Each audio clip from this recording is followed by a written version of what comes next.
Shin Junseo felt like a useless D-rank blacksmith, the kind of person who was mocked whenever he introduced himself as a hunter. Deep down, he knew he would likely die as a worthless failure. Yet he couldn't help but dream of becoming stronger than anyone. Even as a support class, he believed his life could change, if he just had the power to prove himself. Finally, after much struggle, he was ready to step into the world as a player. On the day of his first dungeon raid, Shin rushed through the forest, anxious about being late. He met up with two other hunters, Kim Jimin, a C-rank hunter, and Lim Duan, who joked about Shin's tardiness. Before Lim could elaborate on his own experiences, Jimin interrupted, reminding him that he was often late himself. Shin apologized for his delay, and the three set off together. Lim lightened the mood by teasing that Shin wasn't too late after all. And Jimin added that they could simply walk the rest of the way since Hyunwoo and Do-yoon were already inside the dungeon. Shin couldn't shake his guilt. It had been 3 months since he joined the guild, and this was his first dungeon raid. To make matters worse, he was there as a support, which meant he had to prove his usefulness. When they finally met up with Hyunwoo and Do-yoon asked if this was Shin's first raid. Shin confirmed, explaining that he was there to provide support. Do-yoon advised him to be cautious, as supports lack the combat abilities of hunters. He emphasized the importance of maintaining the right distance, close enough to be protected, but far enough to avoid getting caught in the fight. Since Shin was a maker, his role was to stay back and create daggers when signaled. Do-yoon assured him that the dungeon was easy, and that Shin didn't need to overexert himself. Just then, Lee Hyunwoo detected mana, signaling the presence of monsters nearby. Lim instructed everyone to prepare for battle, and they moved into formation. Do-yoon asked Hyunwoo for details, and Hyunwoo reported 3 small mana signatures and 1 large one, a boss monster. Do-yoon found it unusual for a boss to stray from its designated area, but decided to take it on himself, assigning the others to handle the smaller monsters. He asked Shin how long it would take to create a dagger. Shin estimated around 20 seconds, though the weapon would last less than a minute. Do-yoon nodded, satisfied, and instructed Shin to start crafting immediately. As 3 blue monsters and 1 purple boss charged toward them, Lim raised his shield and slammed it into the ground with immense force. Kim swiftly took out one of the monsters with a punch, but she soon noticed that the creatures were healing faster than expected. She warned the group to be cautious. Meanwhile, Lee launched a fireball, eliminating several monsters in 1 strike. Lim suggested that Shin join the fight, and Shin marveled at the guild's seamless teamwork. Do-yoon called out to Shin, asking about the dagger. Shin confirmed it was ready, and threw it to Do-yoon, who infused it with dark aura, and used it to decapitate the boss in a single decisive strike. After the battle, Lim checked if anyone was injured, and Kim assured him she was fine. Shin, however, felt inadequate compared to the others. He couldn't help but think he was merely a maker of temporary daggers, contributing little to the team. Do-yoon approached him, asking if he was okay. Shin admitted he didn't feel like much help, but Do-yoon reassured him, explaining that his skill required consuming weapons, which were expensive. Shin's ability to create daggers on demand was invaluable. Do-yoon praised Shin for his work and expressed excitement about future collaborations. Shin felt a surge of motivation, thanking Do-yoon and vowing to improve. As Lim suggested they collect the loot, the ground began to shake. Kim wondered if it was an earthquake, but Shin noticed a wall crumbling, revealing a hidden pathway. Lee confirmed the discovery, and Kim grew excited at the possibility of hidden treasure. Despite Lee's caution, Do-yoon and Lim agreed to investigate, urging Shin to join them. The scene shifted abruptly. Shin found himself running for his life, pursued by a monstrous creature. He couldn't comprehend how things had gone so wrong.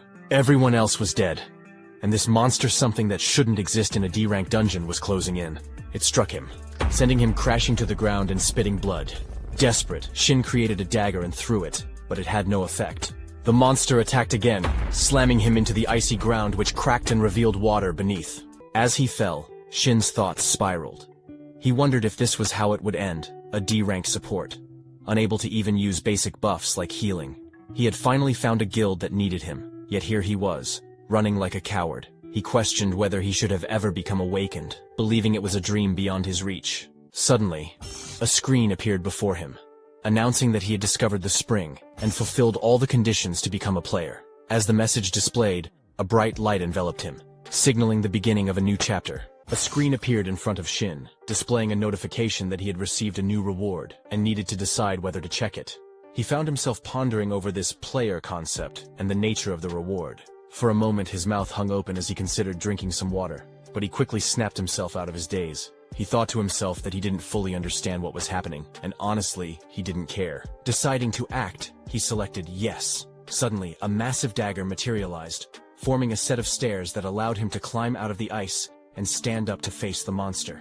The system's voice echoed in his mind, informing him that he would inherit the experience of his previous life, and that the reward distribution had been completed. Utilizing his newfound power, Shin summoned several swords and launched them at the monster. The swords struck their target, and the creature was swiftly defeated.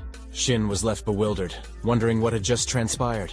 He felt unfamiliar memories beginning to take root in his mind, but before he could fully process them, the monster lunged at him again. Reacting quickly, Shin conjured a giant shield just in time to block the attack.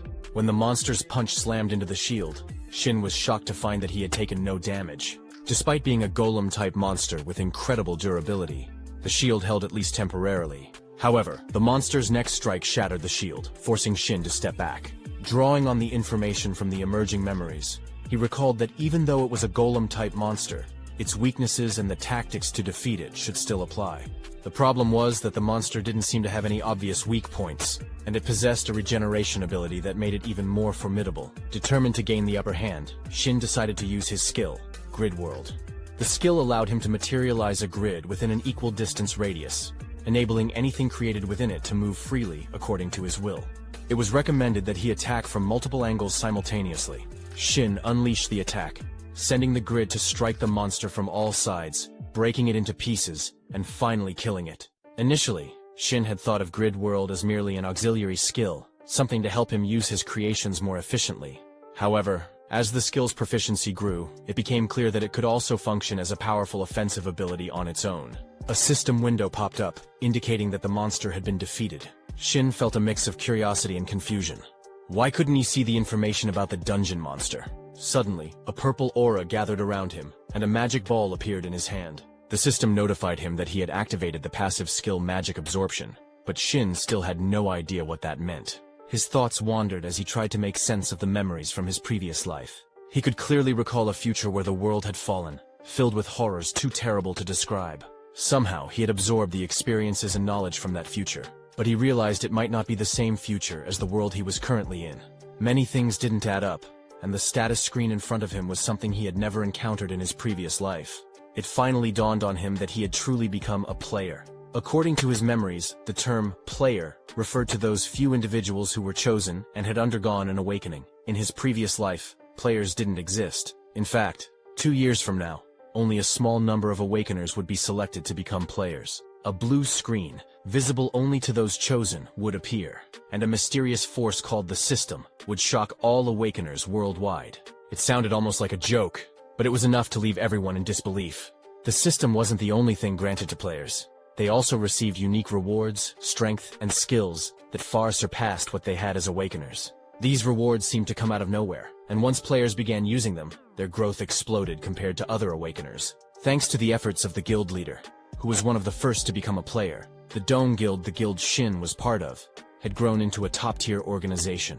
While Shin hadn't played a direct role in that growth, it had been the catalyst for his development in his previous life. Standing confidently in a developing guild, he had once thought it was convenient when he first heard about it, but now he truly understood the advantage it had provided. He thought he could check the skills he would learn, and their proficiency in the system window, which was incredibly convenient. If his skill proficiency had carried over from his previous life, the skill he had used on the golem's corpse was something he hadn't possessed back then. He hadn't heard of any other players with a skill like that, so he wondered if it was unique to him. The skill gathered energy from contaminated mana, and he had a vague idea of how to use it, but he decided to think about it later. For now, he turned his attention to the other dead bodies, deciding that taking care of them was the priority. The scene shifted to the Hunter Association headquarters, where a woman asked a man if they had simply sent Shin home. The man was confused and asked what she meant. She explained that it was strange. A small guild had attacked an unconfirmed dungeon, resulting in an accident where 4 out of 5 members had died. The only survivor was a D-rank supporter. She said she would have understood if he had run away while the other hunters were fighting, but that wasn't the case. Shin had even taken care of the bodies and reported everything to the association. Since the gate had already disappeared, they couldn't confirm anything further. She then asked the man what he thought, mentioning that something felt off. The man questioned whether she really believed a D-rank supporter could kill a hunter. He patted her head with a file and told her to wake up, reminding her that this wasn't a civilian case. Even if something strange had happened, they couldn't figure out what had transpired in the dungeon. The woman mentioned that it was troubling, and the man agreed, noting that such incidents seemed to be happening more frequently these days. He explained that hunters who found a great dungeon and didn't report it were a problem. If they reported it to the association and it went to auction, all they would receive was some prize money. Instead, many chose to risk their lives by entering secretly, as it was almost impossible for a small guild to win a bid on a gate. He told her to call him if they needed additional investigation, and she agreed. As the man left, he glanced at the file, noting that the boy's name was highlighted. He couldn't shake the feeling that something was different about this case. The boy's behavior during the investigation hadn't been calm, which was understandable given his lack of dungeon experience and the fact that he had just witnessed a tragic accident. However, despite some missing details, Shin had explained everything clearly. Perhaps it was just his personality, but something still felt wrong, though the man couldn't pinpoint what it was. It was frustrating, but he decided it wasn't something to worry about for now. He would have to investigate further himself. Meanwhile, Shin was walking while using his phone, unable to shake the feeling that something was off about the unconfirmed gate. The dungeon didn't exist in the memories of his previous life, and when a guild member had checked the gate bid form, it had the association's stamp on it. Yet, it was still listed as an unconfirmed gate by the association. Someone must have impersonated the association and tricked the Doan Guild, or perhaps the association itself was involved. What bothered him even more was that this wasn't an isolated incident. As the investigator had mentioned, there were already multiple cases involving unconfirmed gates and missing people. Shin noticed a common theme among the guilds mentioned in the news. They all had players in them, like guild leader Doyun, and even prodigies who would be called heroes in the future. It seemed as though someone wanted to erase the existence of those heroes. Realizing the gravity of the situation, Shin decided he needed to hide his abilities for now. He would remain the only survivor of a missing person case that would likely remain unsolved. If he acted suspiciously, he would be caught immediately. He had about 2 years until the first player selection to prepare. During that time, he needed to use every skill at his disposal and develop even more. He had to find a way to grow without drawing too much attention. As he checked his usable skills, he found something interesting and clicked on it. A year had passed, and a group of individuals found themselves deep in a forest, battling ferocious monsters. As one of the boys struck a monster, his sword shattered, and the creature retaliated, sending him sprawling backward. He barely managed to land safely, but the monster lunged at him again. He attempted to dodge, while those around him watched in terror. It was then that they realized the monster they were facing was a Null Lord. The boy spoke up, recalling that such creatures only appeared in E-rank dungeons, and should, in theory, freeze to death. He also remembered hearing that even among D-ranked monsters, a Null Lord was notoriously difficult to defeat. The monster charged past him, targeting another member of the group. The second boy raised his shield to block the attack, but it was clear he was struggling. He warned the others that if they continued to rely solely on defense, they wouldn't survive much longer. The first boy paused to think. He remembered the grim reputation of Null Lords among low-level hunters. These creatures were not only physically strong, but also resistant to magic, which was unusual for monsters of their rank. Typically, low-level adventuring parties relied heavily on magic to defeat monsters, but the Null Lord defied this logic. Hunters who were usually confident in their magical abilities now found themselves terrified, and the price for their overconfidence was often the complete annihilation of the party. The boy realized they only had one member who specialized in pure physical damage, but he was terrible at hand-to-hand combat. His weapon had been destroyed, and he had no spare weapons left. He couldn't understand why the second boy was urging him to attack the monster when he was clearly unarmed. The boy, whose name was Yan, regretted his earlier decision to minimize the number of people in the party and include a magician. He realized now that this choice had led to their current predicament. As he scanned the area, he noticed another boy mining in the distance. This boy was also a helper, but he seemed completely unfazed by the chaos around him. Yan wondered why this helper was acting so carelessly when the rest of the group was on the brink of death. He watched as the helper's weapon disappeared and began to suspect that the boy might have some aptitude as a maker. Though he didn't expect much in terms of quality, he decided it was worth asking for help.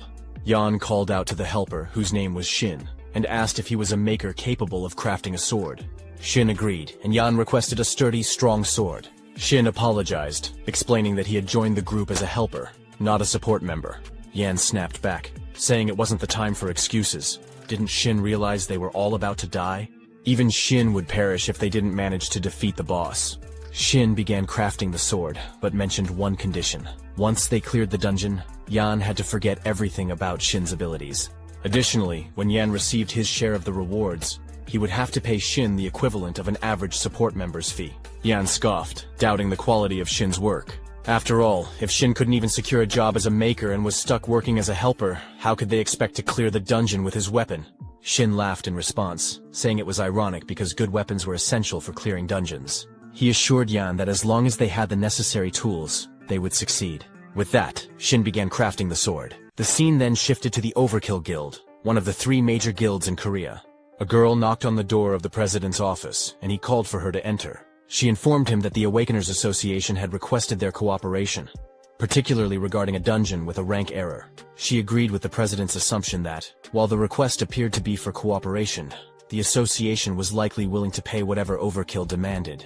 The president noted that the other guilds didn't have much of a choice. The girl added that there were very few Awakeners capable of entering a gate that had been forcibly closed. The president was watching the news when he saw a report about a group of hunters who had entered a dungeon with a rank error. As he looked at the group's photo, he spotted Shin and realized he had seen him before. A few weeks earlier, a dungeon with a rank error had appeared in Sukadam, and the president had been dispatched to the area. He had dropped by the scene and remembered seeing Shin there. According to the report, Shin was listed as a helper.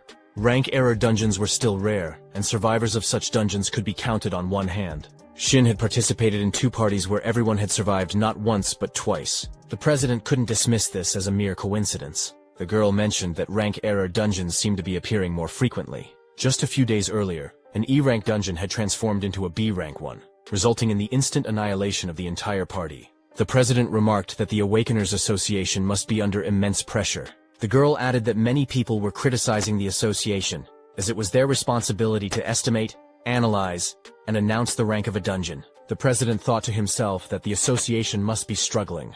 He suggested that those in their guild with the trespass skills should take on more commissions and monitor the situation closely. He then asked the girl about the task he had assigned her, finding a weapon maker of A rank or higher. She replied that she hadn't found one but had obtained a B rank weapon from a Japanese blacksmith. She asked if he wanted to test it. The president declined, explaining that any weapon below A rank would be destroyed as soon as he used his skills.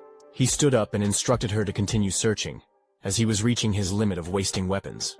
Just then, someone entered the room and informed the president, Tahin, that something had happened. Tahin asked for details, and the man explained that he had checked the location of the dispatch request sent by the association. It turned out to be a D-ranked dungeon where some of their new recruits had entered as part of a free attack team. Tahin asked about the measured ranks after the entries, and the man revealed that the dungeon had been reanalyzed as a C rank or upper C rank. Tahin, looking serious, stated that he couldn't afford to lose his new recruits. It was an urgent situation, so he decided to go there himself. The scene shifted to the dungeon gate, where the media was reporting on the situation. The crowd saw President Tahin, accompanied by the girl and the man who had informed him of the crisis. Reporters began asking Tahin to comment on the ongoing issue of rank error dungeons. One reporter mentioned that the association had sent a cooperation request to Overkill for the dungeon entry, and asked if that was the reason Tahin had come in person, because his guild members were part of the attack team. A woman thanked Tahin for coming and revealed that the attack team consisted of 6 hunters, 2 supporters, and 1 helper. All of them had higher than required qualifications. But those numbers didn't matter now, as the dungeon had been reanalyzed as a C rank. Tahin asked how long it had been since the attack team entered, and the woman replied that it had been almost 2 hours. Tahin stated that he didn't know how many were still alive but would do what he could. Tahin, along with Min Husu, the girl who had accompanied him, stood in front of the dungeon gate. She handed him a sword, and he used his skill, Trespass, to slash through the air, creating a flare of energy that caused a strange black area to appear ahead. The skill allowed him to forcefully push through barriers, including dungeon gates, but it only affected the user, not the surrounding area. The sword broke as a result. After handing it back to Min, Tahin told her to be careful, and she wished him the same. He then entered the dungeon. Inside, Tahin noted the humidity, temperature, and foul smell, deducing that the dungeon was inhabited by some kind of reptile. The absence of pollutants on the floor suggested that the monster had a level of intelligence. Based on the dungeon's rank, he concluded that the monster was a lizard man. As he moved forward, he crossed numerous dead bodies of monsters, using the lizard man corpses to estimate the size of the group and their fighting capabilities. He also noted the level of distress the party had been in, as identified in the preliminary report. He feared the worst-case scenario that they were all dead by now. Suddenly, he heard a rumbling sound. Moving closer, he arrived at the location of the party and saw something he hadn't expected. A monster was attacking a hunter with a sword, while the other hunters continued to battle. Tahin observed from the side, noting that the lizard men were clearly overwhelming the group. Their speed and movement indicated that they were far stronger than the hunters. He saw one of the lizard men strike a hunter's sword, sending it flying. The monster was about to attack the unarmed man when Shin appeared, using his magic to create a sword out of thin air and block the blow. Tahin, still some distance away, wondered if it was magic. How else could a weapon materialize so suddenly? He watched as Shin used his abilities to craft the sword, and their eyes met in a brief but intense moment of recognition. Shin quickly counted the people around him. When he reached Tahin, the 10th person, he remarked that he was certain only 9 had arrived. Tahin, confused, wondered what Shin was talking about. Just then, another lizard man knocked a hunter back and prepared to attack. Tahin rushed in with his sword to intervene. Shin was astonished that Tahin had come to rescue them personally, especially since he was carrying a weapon he didn't even use. Shin speculated whether it might be a sphere weapon. Tahin blocked the lizardman's attack with his sword and ordered the others to fall back. With a swift motion, he unleashed a series of slashes, creating flares with his sword that cut down the lizardmen instantly. Tahin thought to himself that he hadn't even used his full strength yet. The weapon was clearly B rank, but it felt surprisingly weak to him. As Tahin defeated the lizardman, another one appeared and lunged at him. Tahin dodged the attack, causing the lizardman to crash to the ground. Shin approached Tahin and asked if this kind of wear and tear always happened when he used his skills, commenting that it seemed like the weapon suffered serious damage. Tahin wondered if Shin was trying to pick a fight with him.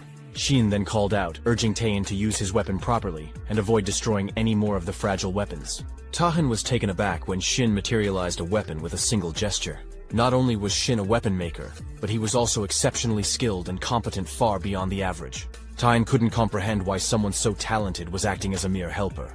He had heard that low-grade supporters often took on helper roles due to financial constraints. Shin took Tahin's weapon and mentioned that there would be a condition. Once Tahin cleared and left the dungeon, he had to forget everything about Shin's skills and Shin himself. Tahin raised an eyebrow, asking if Shin thought he could simply forget because Shin wanted him to.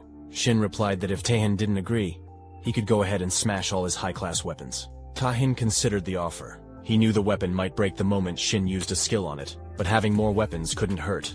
Reluctantly, Tahin agreed, promising to forget about it. Shin smiled, saying that was great, and told Tahin to go wild. Tahin rushed to attack the lizardman, flaring his sword and breaking the monster's weapon. Shin watched in surprise, having expected Tahin to merely deflect the attack. Instead, the opponent's weapon was destroyed first. Tahin's control over his weapon was far beyond what Shin had anticipated.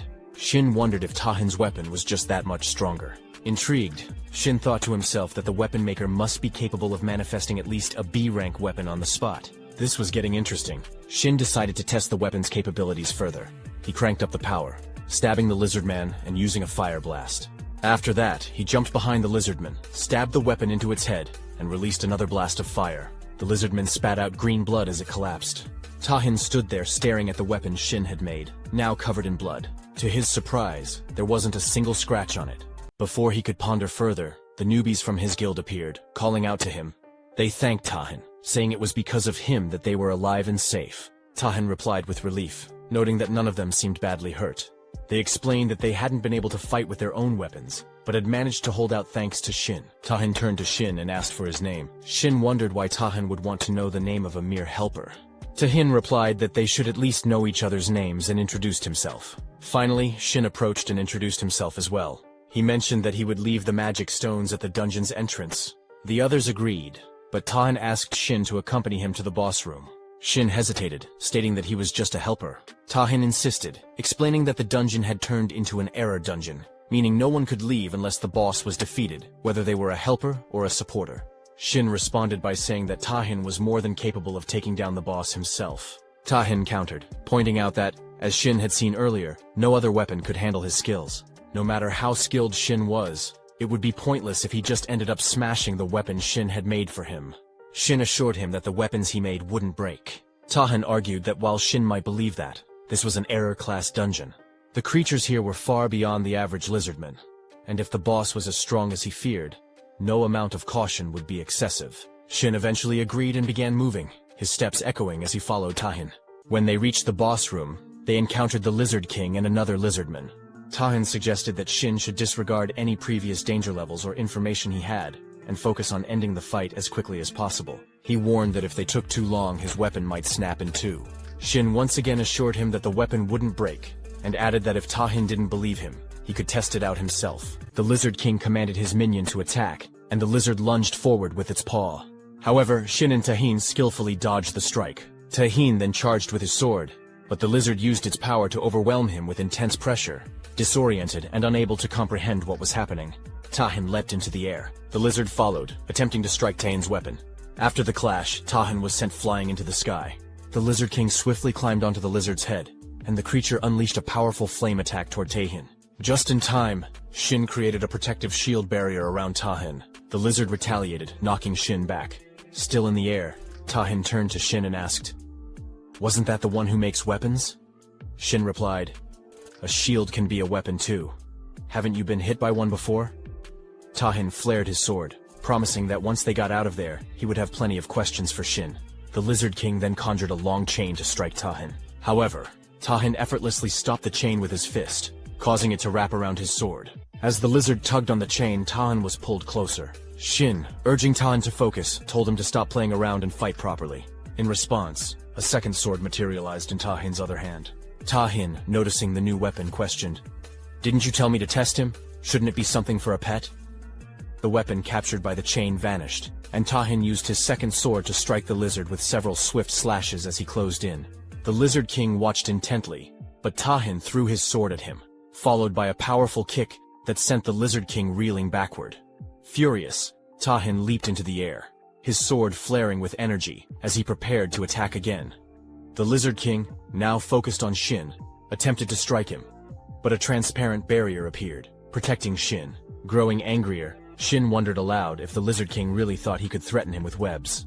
Tahin, equally enraged, stood ready for the next move. After a while, the entrance to the dungeon, which had been glowing red, shifted to a calm blue.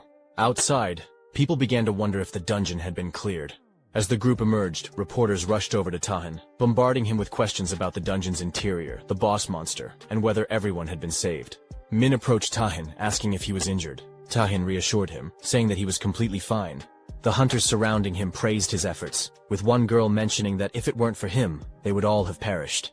Meanwhile, Shin handed the team leader a bag of magic stones, explaining that he had already received his payment in advance, and was leaving. The team leader expressed his gratitude for Shin's hard work, without acknowledging Tahin. Shin silently left the area. The reporters then turned to Tahin, eager to know how he had managed to clear the dungeon so quickly. They suggested that the dungeon must have been easy for him. Tahin shook his head in disagreement, and just as he was about to mention Shin's role, he realized that Shin had already gone. A girl spoke up, commenting that while everyone else had been blocking and working together, Tahin had handled the majority of the threats on his own. She asked Tahin how everything had gone. A boy chimed in, expressing that all of their weapons had been destroyed, and that he had no idea how dangerous the situation had been. He added that if it weren't for Tahin, they would have all been wiped out long ago. Tahin, slightly confused, asked the boy what he was talking about. The boy explained that when it came to the weapons, it was thanks to the person who had been crafting them for the group, which allowed them to last as long as they did. He apologized to Tahin and inquired about the support who had come as a helper and weapon maker. The boy seemed unsure about the weapon maker, acknowledging that the helper was indeed a support role, but wondering if that person had any special abilities. The girl replied that she wasn't sure about that. Tahin, still puzzled, asked the others if they hadn't all seen how the helper made the weapons. The others were confused, wondering if he was referring to the pickaxe. Tahin didn't believe that person even carried a pickaxe, but he had brought it and used it, though they must have lost it along the way. Tahin then realized that the person had mined all the mana stones. As Tahin wondered what was happening, he remembered that they had all received weapons from the same person, yet it felt as if they had forgotten that fact. He recalled Shin giving him a sword and telling him to forget everything related to his abilities. Tahin then thought about the rental pay, and how the person had used a skill exclusive to an A-rank or higher maker. Just then, a man called out to him, and Min noticed something was off. Tahin handed a container to the man, then turned and left to search for Shin, wondering where he had gone and if he had already left.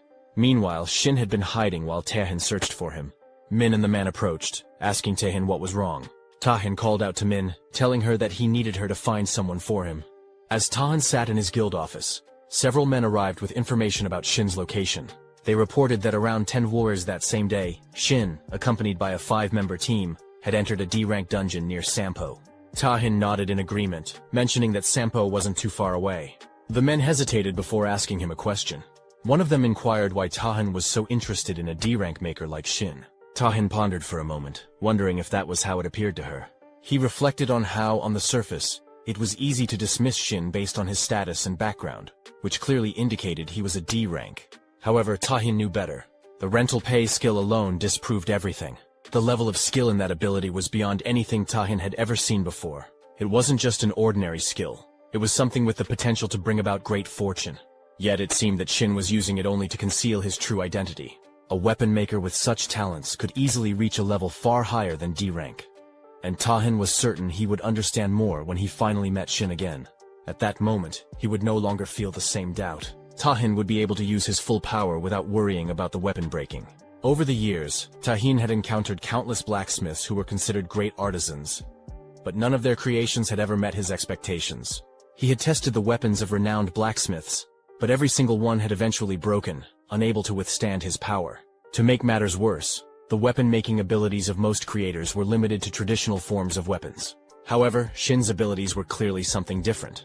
The weapons created by Shin far exceeded the limitations of ordinary abilities and weapon forms. It was as if those limitations simply didn't exist with Shin's abilities. Even the most difficult feats were possible things that Tahin hadn't been able to accomplish before, simply because he lacked the right weapon. Tahin considered the usual clearing time for a D-rank dungeon by a 5-member party. It typically took around 4 hours, and they had only 1 hour left. He then turned to Min and asked about his schedule for the day. She informed him that at 7 p.m., he had a meeting with the guildmaster, Kimu. Tahin decided to leave, instructing Min to cancel the meeting, as he needed to leave ahead of time.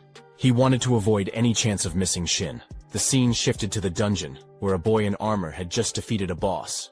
He was in shock, realizing that the ribbon used by the helper was indeed made by Shin. If such mana could destroy a boss weapon, Shin must surely be at least B rank. When the man's weapon shattered into 2 pieces, the boy thought they were done for. However, to his surprise, he hadn't anticipated that the person who had entered as a mere helper would possess such an incredible ability. He marveled at the quality of Shin's work, admitting he had never seen anything like it before.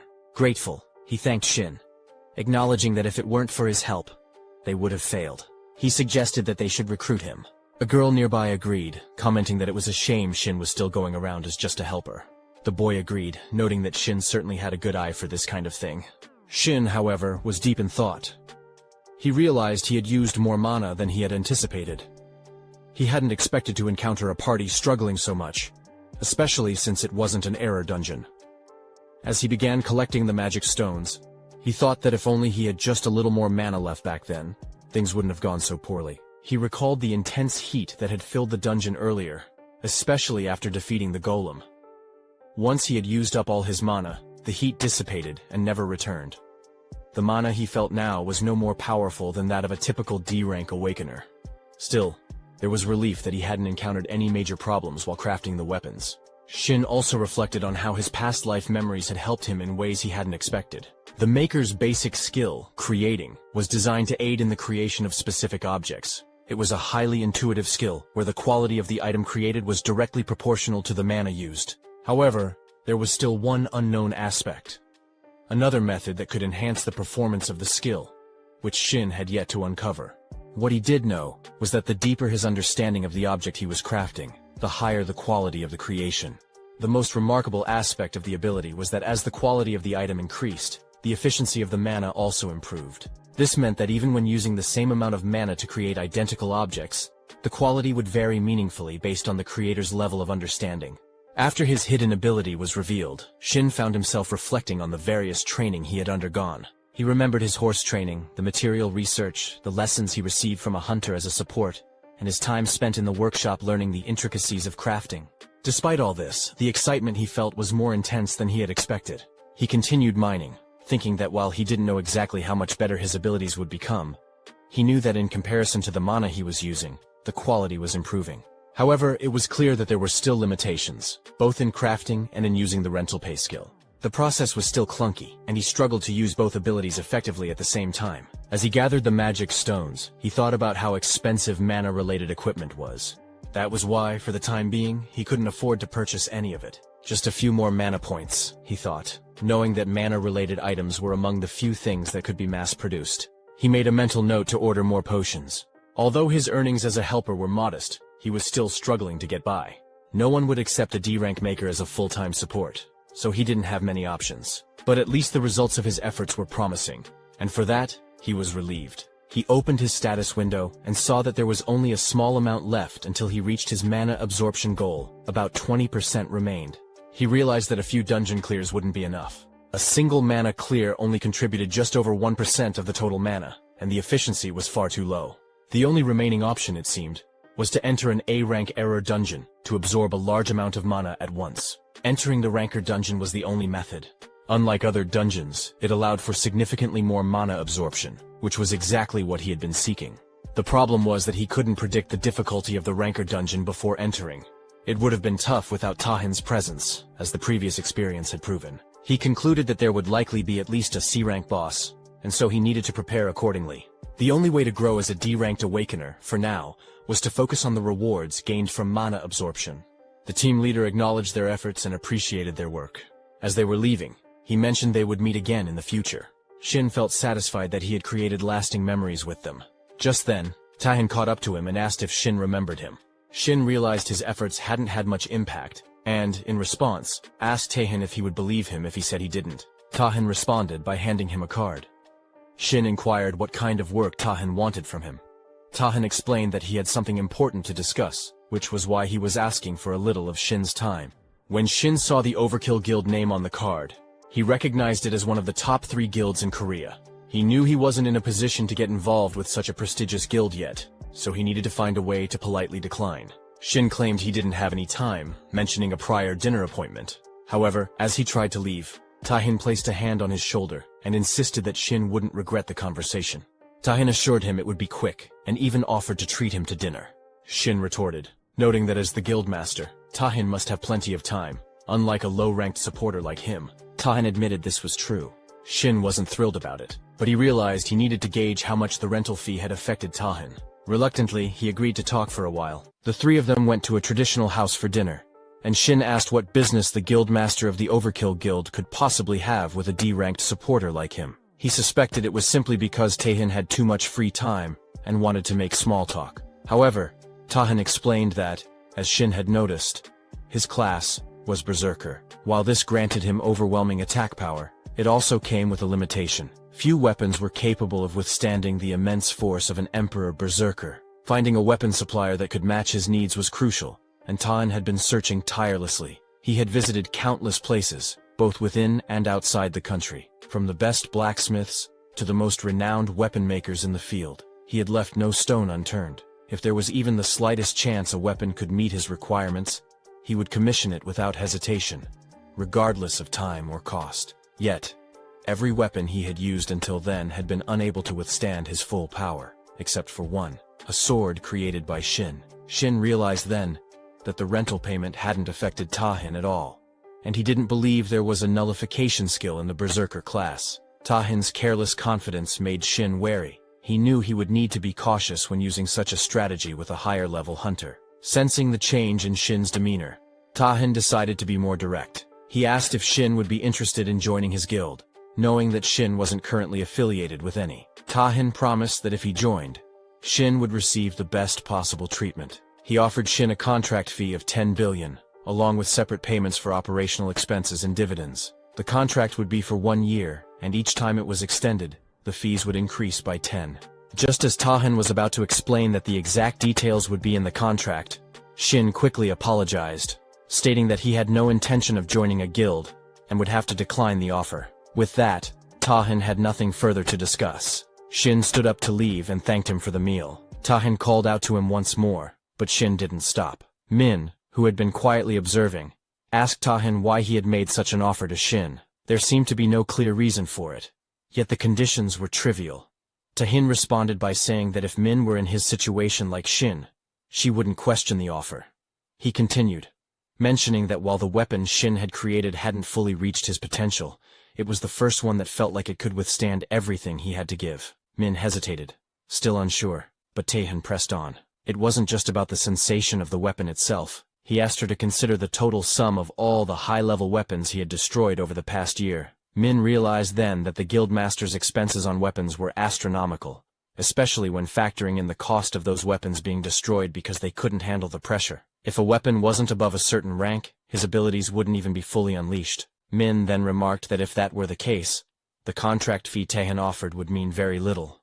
However, The issue until now had been that no one, not even those considered the best in the field, had been able to craft a weapon that could withstand such power. Taehin responded by explaining that the fact Shin had this ability was exactly why he wanted to recruit him at any cost, regardless of the offer he made. As Shin walked away, he thought to himself that there might come a day when he would have to turn down an offer from one of the top 3 guilds, the Overkill Guild, and from Taehin himself. While the offer was tempting, he knew it was still too early for him.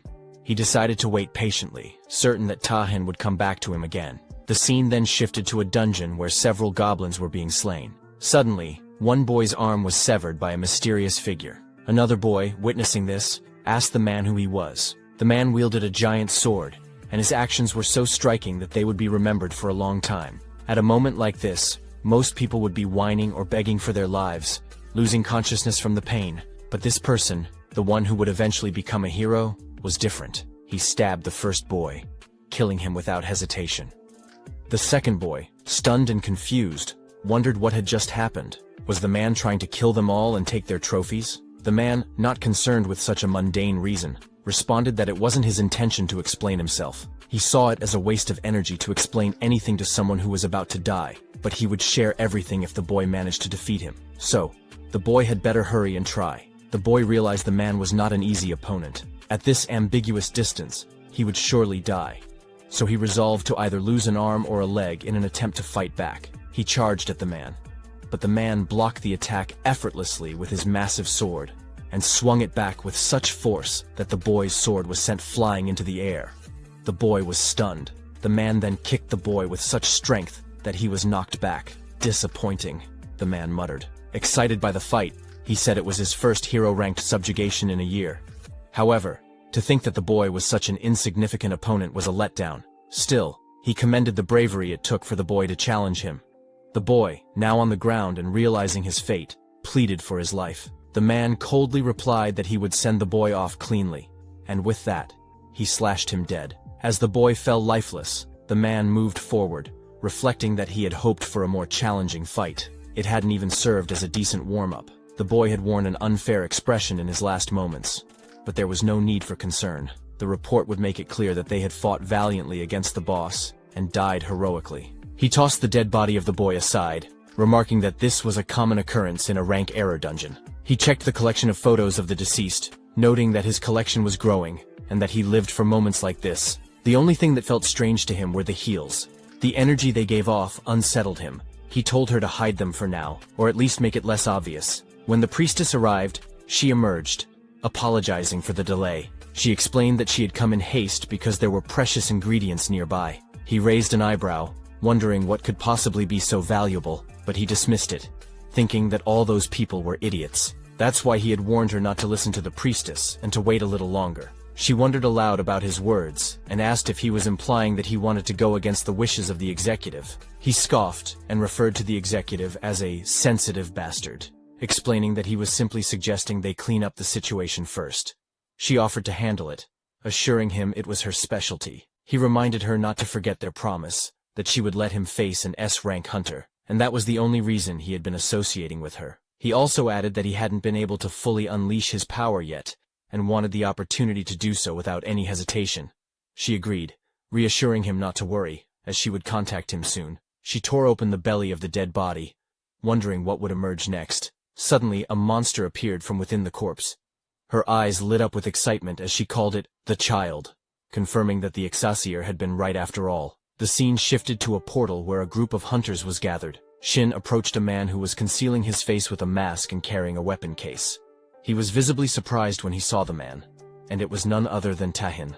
Taehin seemed just as surprised to see Shin, and wondered aloud why he was there. Shin asked him why he had come, and Taehin replied with a grin, noting that Shin had a good eye for recognizing him. Shin explained that he only knew one person who carried a weapon case like that, and then asked Taehin again why he was there. Taehin responded that he was there to attack the gate. Shin raised an eyebrow and asked why a D-rank gate, of all things. Taehin explained that the guild member who was supposed to enter had suddenly fallen ill, so he was filling in as their substitute. Before Shin could say anything more, a man called out to them, urging everyone to head inside. Taehin turned to Shin and said, "Let's get going." As they began to move, Shin couldn't help but think to himself that he knew Taehin would show up eventually, but he hadn't expected him to be so quick. Now, he would have to adjust his plans accordingly. They all finally entered, and Tahin turned to Shin, asking why he had refused to join the guild. Shin replied that he had already rejected the offer and didn't want to discuss it any further. A boy asked a girl if she had heard about the auction for the C-rank gate that had taken place that morning in Chunshin. The girl confirmed, and the boy told her he had heard that the Hewn Moon Guild had acquired it in one go. She agreed, mentioning that her friend was there, and had heard the bidding had reached such a high price that no one else dared to compete. Shin, overhearing this, thought to himself that the Hewn Moon Guild had purchased a C-rank gate, and he wondered if they had found something special inside. Tahin then asked Shin if he was interested in buying gates himself. He explained that if Shin joined their guild, he would easily be able to acquire special gates above B rank, as there were certain privileges that came with the guild's name. Shin reflected on Tahin's words. To most awakeners, the name of their guild was of utmost importance. It not only brought them the envy and admiration of the public, but also granted them opportunities for other lucrative jobs, along with incomparable revenue and rewards. Furthermore, their vested rights within the guild allowed them access to countless privileges for high-level special gates. The guild members could secure entrance tickets, and their influence wasn't determined solely by talent. Political connections played a major role in gaining access to these opportunities. This structure meant that rare treasures, those that could be earned through such gates, would naturally fall into the hands of the larger guilds. Tahin told Shin that, as an awakened, he must have a goal he was working toward. Whatever that goal was, with the backing of Overkill, it would be easier for Shin to achieve. He couldn't understand why Shin would reject such an offer. Shin coldly responded that it was none of Tahin's business. He vaguely knew what he was doing, and since there had probably never been anyone who had rejected an offer from the Overkill Guild, he wanted to make it clear, no matter what, he was not going to join any guild. Tahin wondered aloud if Shin's rejection was due to some trauma from the annihilation of the Doan Guild, which he had read about in the report, or if there was another reason. Whatever it was, Tahin wasn't going to give up so easily. As they continued ahead, a boy was visibly frightened by the sight of spiderwebs covering the ceiling. They pressed on, and soon, the man spoke up,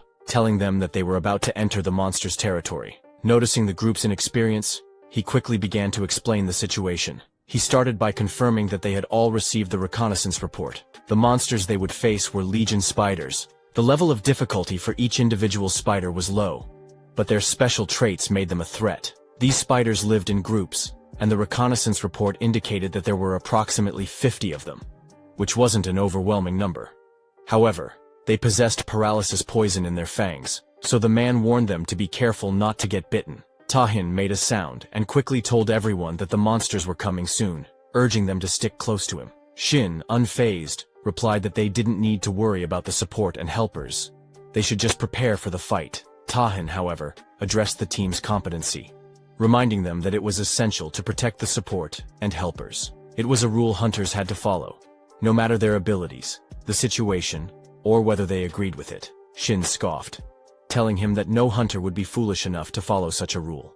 Just then, someone mentioned that the spiders were approaching. A boy holding a sword was visibly trembling, but he tried to calm himself. He reminded the others that they could defeat the spiders if they stuck to what they had learned.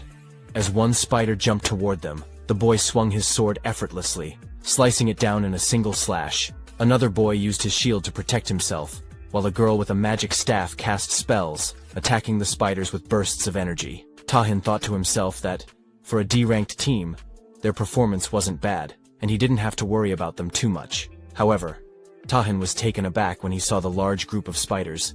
He hadn't expected there to be more than a few dozen. As the spiders rushed to attack, Tahin drew a fire-based weapon and began fighting back.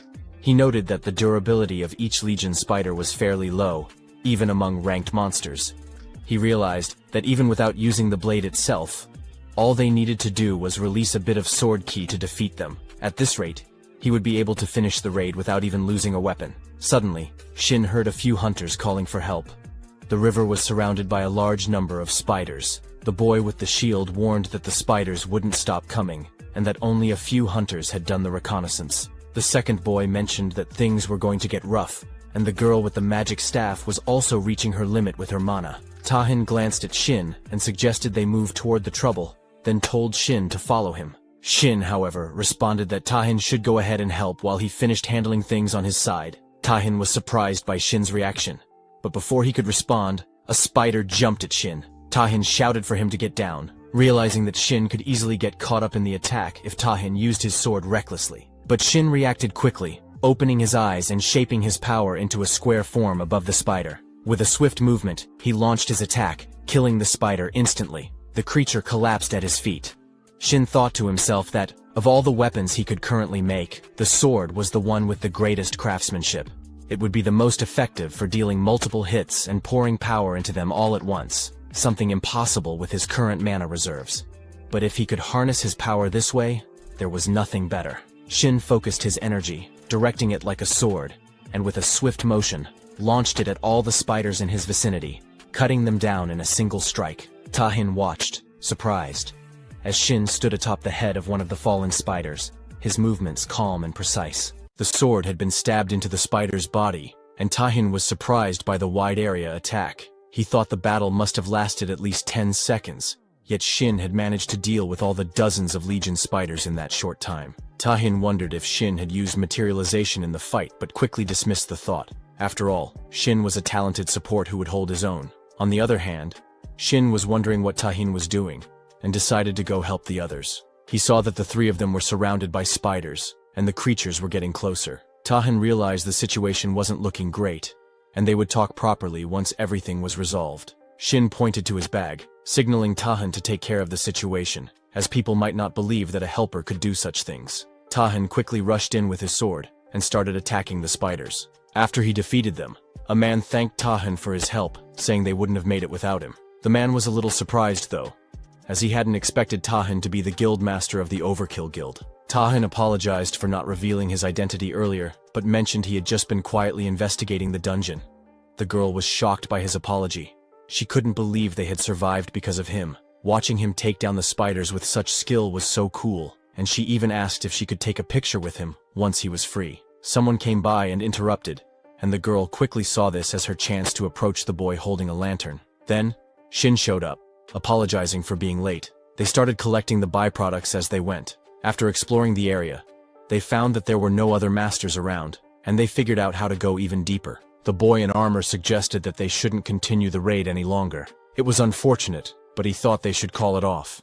The first boy, not understanding, asked why they had to stop when there wasn't much left. The boy in armor explained that the number of Legion spiders and the geography of the dungeon were completely different from what the reconnaissance report had shown. He went on to say that the dungeon existed past gates that separated it from their world. These dungeons were home to bizarre creatures and landscapes that could be found on Earth. The whole concept of dungeons and the awakened wasn't fully understood yet. For the newly awakened, the most important thing was information about the dungeon. Unfortunately, not many awakened individuals could adjust to environments they would never encounter before. This meant that failing the raid, especially in a worst-case scenario, could lead to death. That's why the role of scouts had become so vital. They awakened with the ability to detect or hide their traces, started gathering, and took on dungeon reconnaissance commissions. As a result, the dungeon clear rate began to rise significantly, and these individuals came to be known as scouts.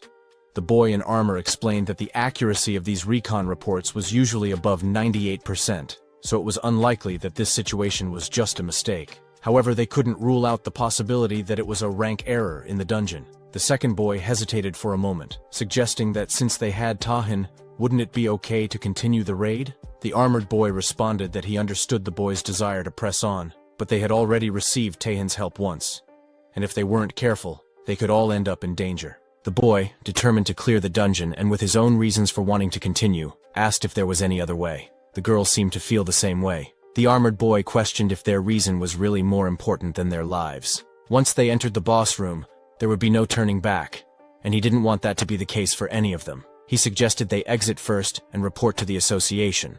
Tahin, however, said he was fine to continue. Even though he was there to investigate, he was still part of the team. If the raid's progress could help him come to a conclusion, then there was no reason not to keep going. And if he wanted to investigate further, the boss room was the place to be. The armored boy bowed toward Tahin shamelessly, thanking him for agreeing to continue. Then, he started to talk about being the leader, but Tahin just told him not to worry about him, and to continue leading as they had from the start. The boy agreed, saying, "Let's get going," and asked everyone to follow him. The five of them moved forward and soon found themselves in front of a gate. The leader, sensing they were at the boss room, said he would do a final briefing. He explained that the dungeon's boss was the Legion Queen leader with a danger level of D+. Her overall battle ability was low, so she was considered an easy boss, mainly focused on breeding Legion spiders. However, that was just the original intel, and they had no idea what lay behind the door. He gave a final command. "Let's head inside." The girl created some light to help them see, but Tahin couldn't sense anything unusual. The leader warned them to be cautious since it was the boss room. Soon, they spotted the queen spider and a few others nearby, as well as a boy dressed like a spider, the one mentioned in the briefing. The girl breathed a sigh of relief, noting that the boss looked exactly as expected. She planned to attack first with lightning magic, and her strike caused the queen spider to fall to the ground. The leader wondered if the boss was already dead, but he had never heard of such a thing before. Something had changed, so he quickly ordered everyone to retreat. Suddenly, they heard a disturbing sound, and a very deadly spider with a human-like upper body appeared. It was Awakens. Tahin immediately prepared to strike, realizing that a B-rank monster had appeared. He knew that his sloppy swordsmanship wouldn't leave a scratch on it, so he had to make sure his first blow did the most damage possible. He was about to deliver a fatal strike when, to his surprise, his weapon broke into pieces mid-swing. As he was flying through the air, Tahin realized his sword was destroyed, and he couldn't deliver the finishing blow. Just as the Awakens was about to attack, Shin quickly created a temporary weapon for Tahin, telling him to buy some time until he could forge a proper weapon. Shin was using up his mana, but it wasn't working at all. He started to wonder if he had drained it completely. It was amazing that he had lasted this long with his current mana levels.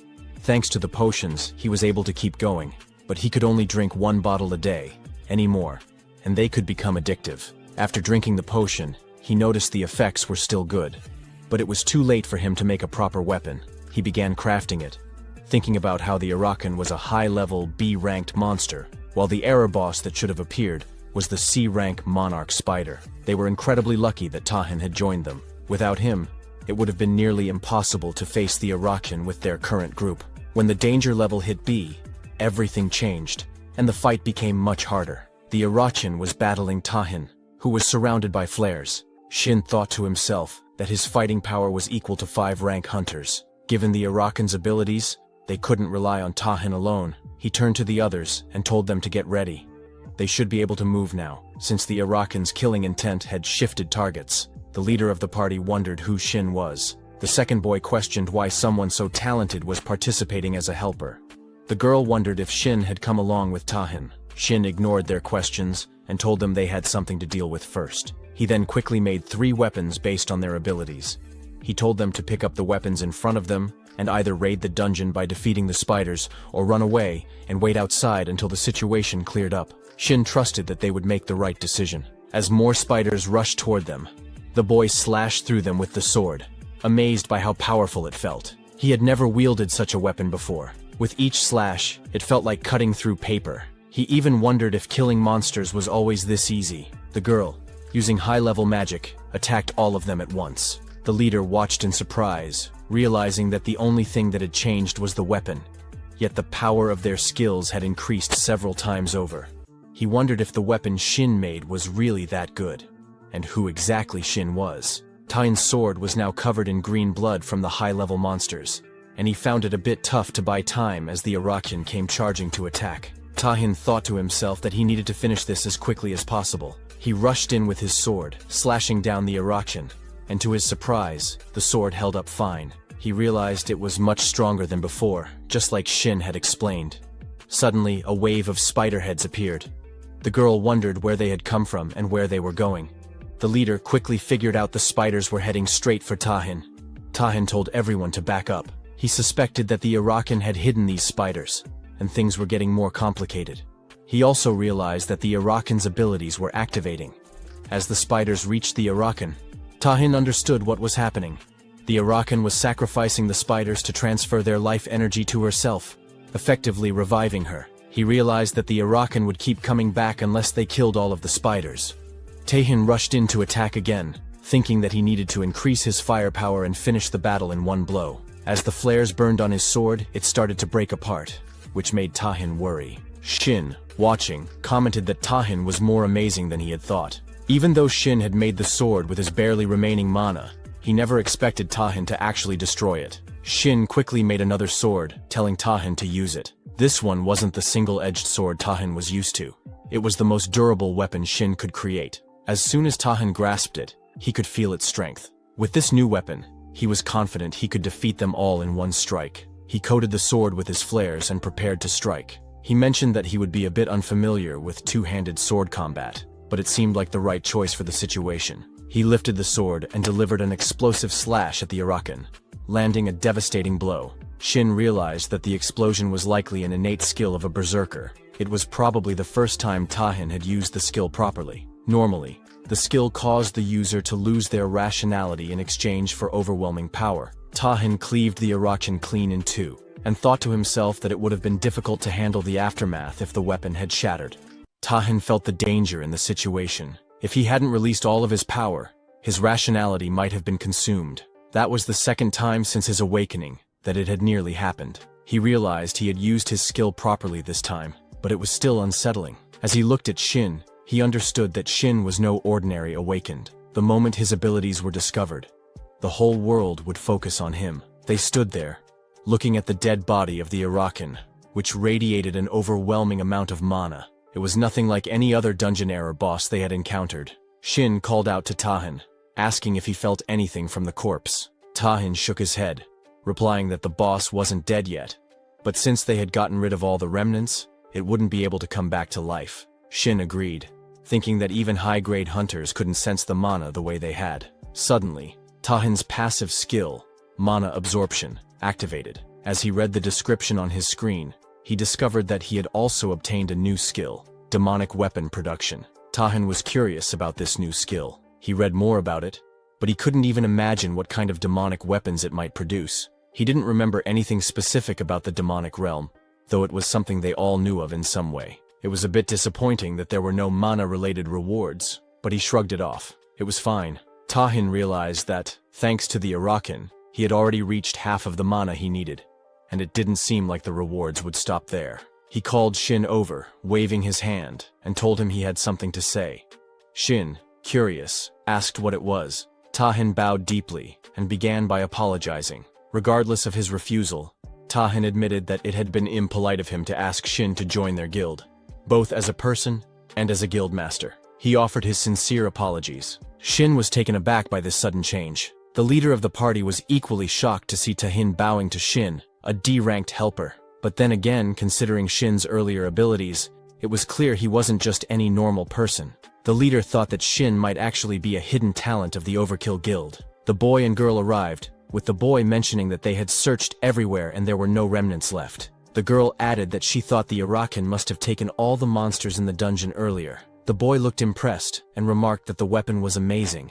It sliced through monsters without the need for any energy. The girl agreed, saying she had never heard of a weapon maker like that before, and wondered if Shin was somehow related to the Overkill Guild. The leader motioned for them to leave and contact the association. The boy, still curious, asked if there was any particular reason they should leave so soon. The girl agreed, saying she wanted to thank Tayin and the helper first. The leader turned to them and quickly urged them to leave the area, calling it a disgusting place. The boy agreed and asked him to stop rushing them as they were leaving. The leader glanced back, thinking it was clear that the helper must be connected to the guild. It was good to leave now without attracting any unwanted attention or getting involved with the affairs of a big guild. Things would only get tiring for them. However, he couldn't help but think that, no matter the emergency situation, revealing that kind of power so easily was different from what a big guild would usually do. Such guilds tended to emphasize security and caution. Shin agreed with the leader, mentioning that even though Tahin had used the rental pay,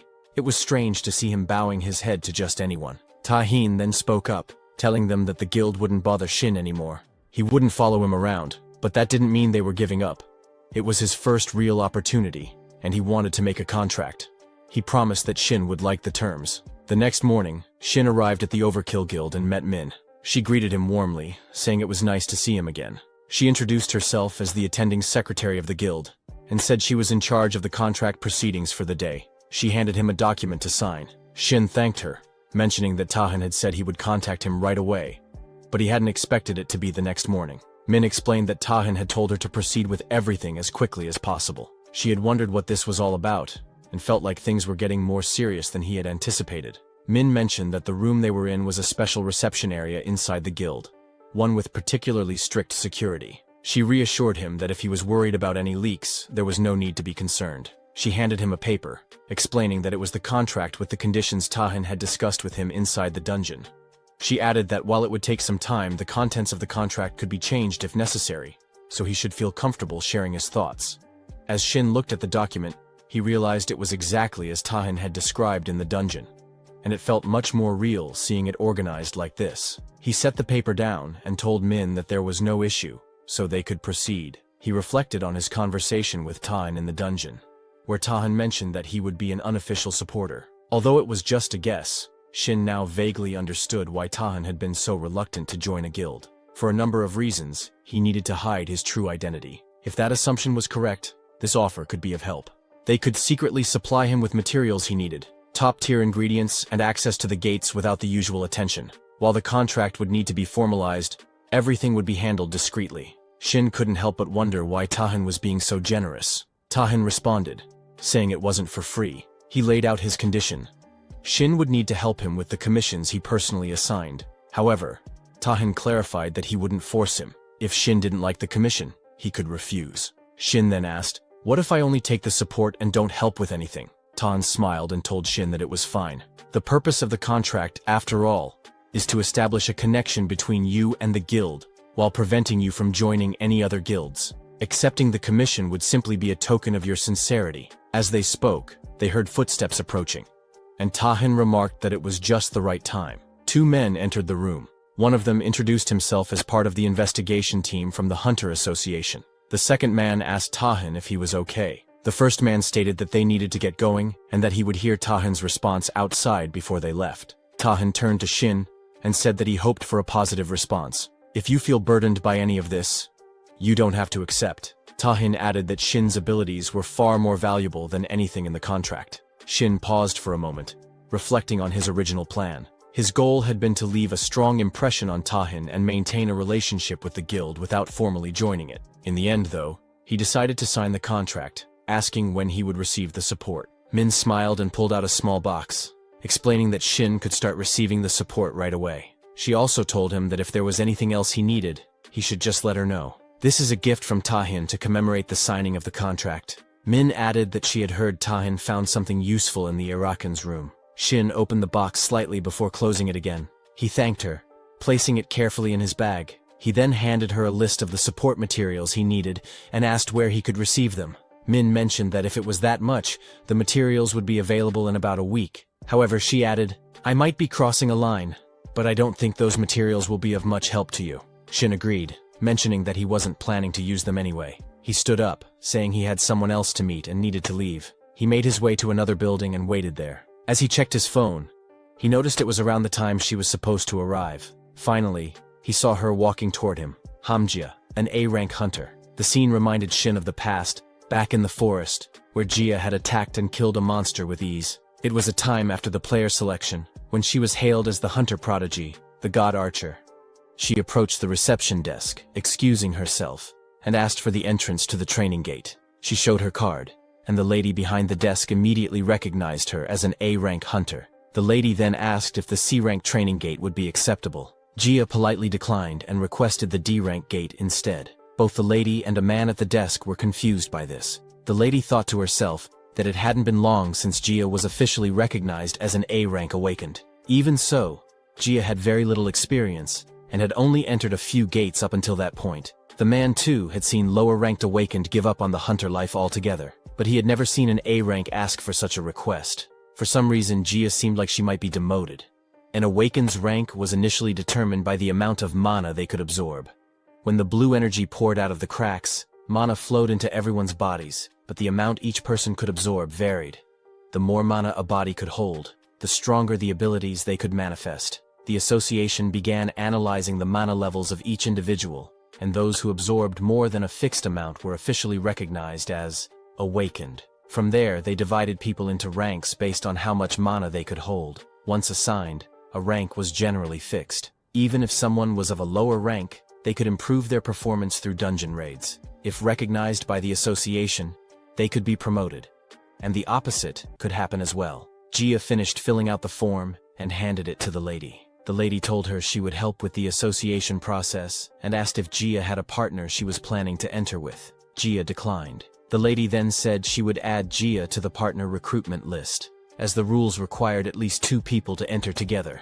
Since there hadn't been any requests for the D-rank training gate so far, Gia might have to wait a bit. Gia wondered if she could go in alone. The lady replied it was possible, if Gia had a license permit for soloing gates, but it didn't seem like she had registered for that. Gia would need to take a test for it, and the lady asked if she wanted to sign up.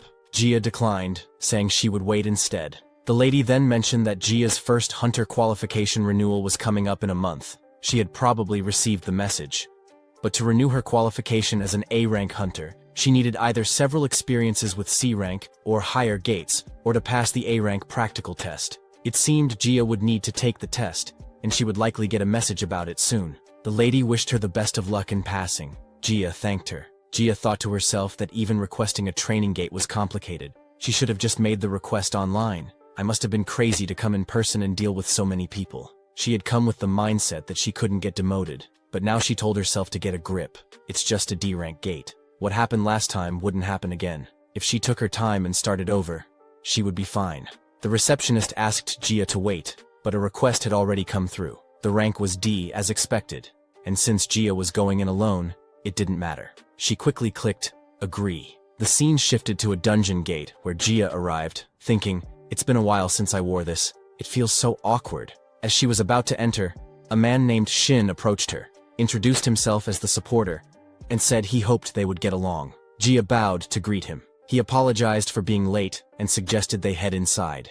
Gia agreed, mentioning that she would make the request. Shin thought to himself that Gia was an A-rank hunter who had first been estimated as A-rank. However, after a series of failed tests, she was one of the few awakened who had been demoted to C-rank. What intrigued him was that Gia, despite everything, had earned the title of God Archer. The reason she had received such a title was that after being chosen as a player, she had discovered her hidden talent, and Shin knew exactly what that talent was. It was a talent that could have been discovered even if Gia hadn't become a player, and Shin was determined to help her awaken it. That same day, they entered the dungeon world, where goblins were roaming through the forest. Gia hid and watched them, wondering if they had left. It was a relief to see real monsters, which made her glad she had brought equipment that could sense their mana. She then excused herself to Shin, apologizing for going alone and asking if it was okay for her to take on the monsters by herself. She promised to share all the loot and compensate him as well. Shin reassured her, saying, "Don't worry about me. If you need help, I can at least provide arrows." Gia thanked him and got into position to attack. Using her archer skill, she told herself not to be nervous, then took aim at the goblins. As one fell, the others began to charge her. Gia didn't hesitate and fired another arrow, taking down more goblins. Shin, watching, thought to himself that he hadn't seen her fight like this before. Not since she became a player. Her raw destructive power far exceeded that of an A-rank hunter, but it would be meaningless if she couldn't aim. Gia focused, thinking, one of my 3 arrows should hit its mark. With this kind of speed, I'll be able to shoot at least 4 more, so I'll end it with just 2 shots. Then, Gia noticed a goblin playing a bugle, and soon a swarm of goblins surrounded her. She froze, wondering where she should shoot and what she should do next. As the goblins behind her prepared to attack, Shin summoned giant swords to form a protective barrier around her. He approached her, saying, "I need your help." Gia was shocked and asked, "Wasn't he D-rank?" He nodded and explained that he couldn't last long on his own, which was why he needed her assistance. Gia was unsure what to do, but Shin moved toward the monsters, hiding behind the bushes, and told her, "Use all your remaining power to shoot an arrow." Even though she had no idea what he was planning, Gia agreed with determination. She aimed and fired a deadly shot in the direction Shin had indicated. "Did I shoot it?" she wondered. "What should I do now?" Shin smiled and told her, "You've opened the path. Now, it's time to run." Gia was taken aback, but without hesitation, they both started running. They both reached a cave near the mountain. Then, Gia wondered if they were really safe. Looking around, she questioned whether they had truly escaped, or if they were just hiding from the goblins. She realized that the goblins seemed to have stopped following them, but so much had happened that she couldn't trust her instincts. Still, she couldn't understand why Shin was so calm, but it didn't matter. They needed to get out of there quickly. Gia mentioned that she would end things for the day and was going to give Shin all the compensation. However, Shin told her they couldn't leave yet. Since the goblins were on high alert, they would remain in the area for a while, making it too dangerous for them to leave just yet. He also thought they might have dropped the rescue player they were provided with while running, so they had no choice but to wait until the goblins left. Gia was shocked and asked, "When will we be able to leave?" Shin replied that it could take half a day, but depending on the situation, it might take longer. Gia was already stunned by the thought of waiting half a day. Shin considered it a lie. He thought the goblins would leave in about 30 minutes. They weren't monsters with that much coordination after all. The real issue was something else. The king of the stretch. Gia, in her current state, seemed like she would believe anything he said. But the problem now was getting her to go into the cave with him. He wasn't sure if she would agree to it and wondered if there was any other option. Gia apologized, saying it was all her fault. She regretted not fighting the goblins properly, and for insisting on going out alone in the first place. She apologized again, feeling like she would cause trouble once more. She couldn't believe she had ended up in such a situation in a D-ranked dungeon, thinking someone like her shouldn't have even entered one. Seeing her worried, Shin snapped in front of her, telling her that if she was so sorry, she should just fulfill one of his requests. Gia wondered what he meant. He suggested they talk inside since they had plenty of time. Once inside the cave, Gia wondered if Shin really needed her help. While she had been an A-rank hunter, she didn't have much experience in dungeons and couldn't even fully understand what he was trying to say. She realized it was about an elite monster. Shin replied, reminding her that she had mentioned earlier it was her first time in a training gate, so it made sense she wouldn't know. The formation wasn't widely known. There wasn't just a boss monster in the dungeon. There was also a monster ranked below the boss, known as an elite. The cave was the habitat of this elite monster. Up until then, Shin had been refused by others and couldn't even fight it. Gia was the first person to accept him as a supporter into her party. Seeing her reaction, Shin wondered if his request had been too awkward. Gia agreed to help if he was fine with it. She thought it was the right thing to do, especially since he had helped her escape from a dangerous situation. She understood how painful it was to be unable to join a party and wanted to repay him for that. As Gia was thinking about helping Shin, the mana detection machine suddenly beeped. The elite monster had arrived. Gia quickly told Shin to get back. She reasoned that even though it was an elite monster, it was still from a D-ranked dungeon, so if she could just land one hit, they would be able to take it down. Gia fired an arrow at the elite, but the monster blocked it with its weapon. She was shocked. How had it blocked her shot? She had mistaken the situation and realized she needed to attack with all her power. The monster rushed toward her, but Gia froze in that moment. Shin pulled her back, causing them both to fall, and the monster's attack missed.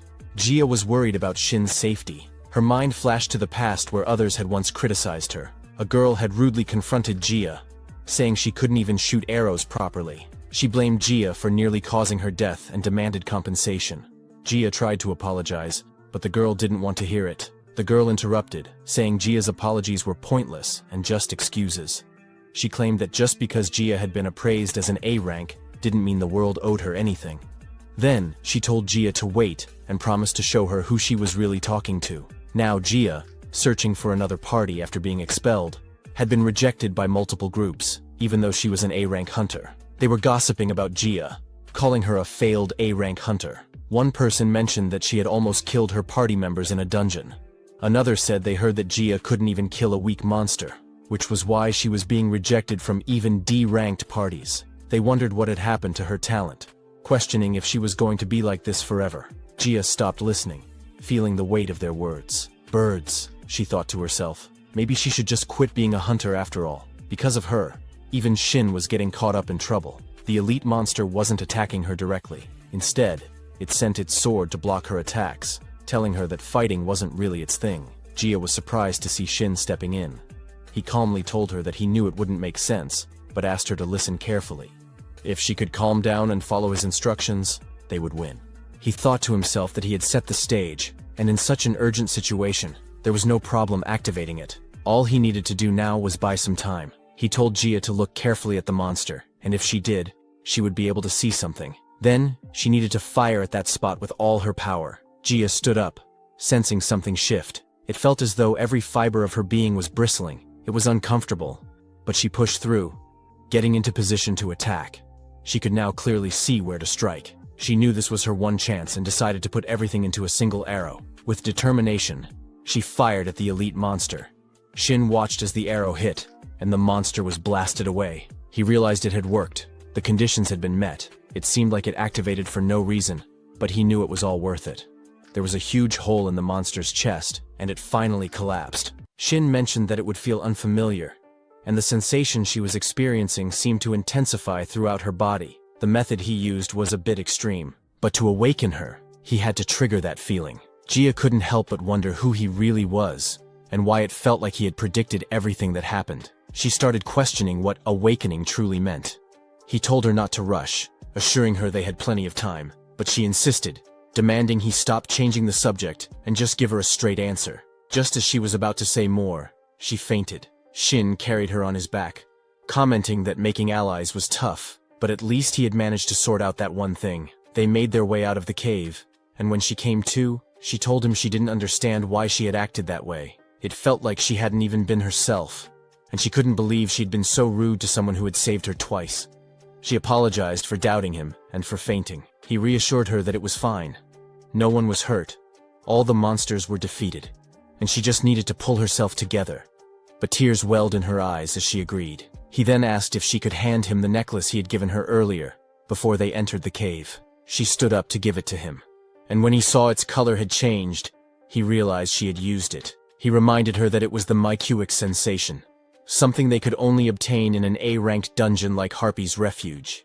The ability of that item was to enhance the senses when specific conditions were met. The ability would activate automatically, rapidly heightening the user's senses beyond normal human limits, allowing them to tap into transcendental perception.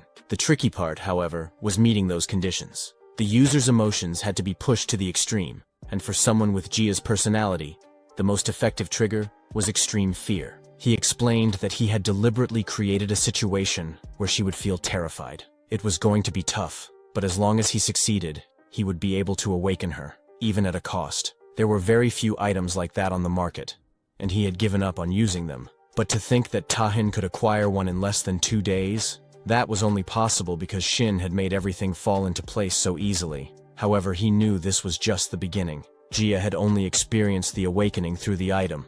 She needed more practice to reach the level she would have been at in her prime. He told her that her first task was to create a situation where she could focus solely on the monsters. To do that, she needed to change her arrow first. Since she was already strong, it should be fine for her to switch from a short bow to a long bow, allowing her to shoot from farther away. That way, she would naturally interact less with the monsters, and situations where she'd get scared, like that day, would happen less often.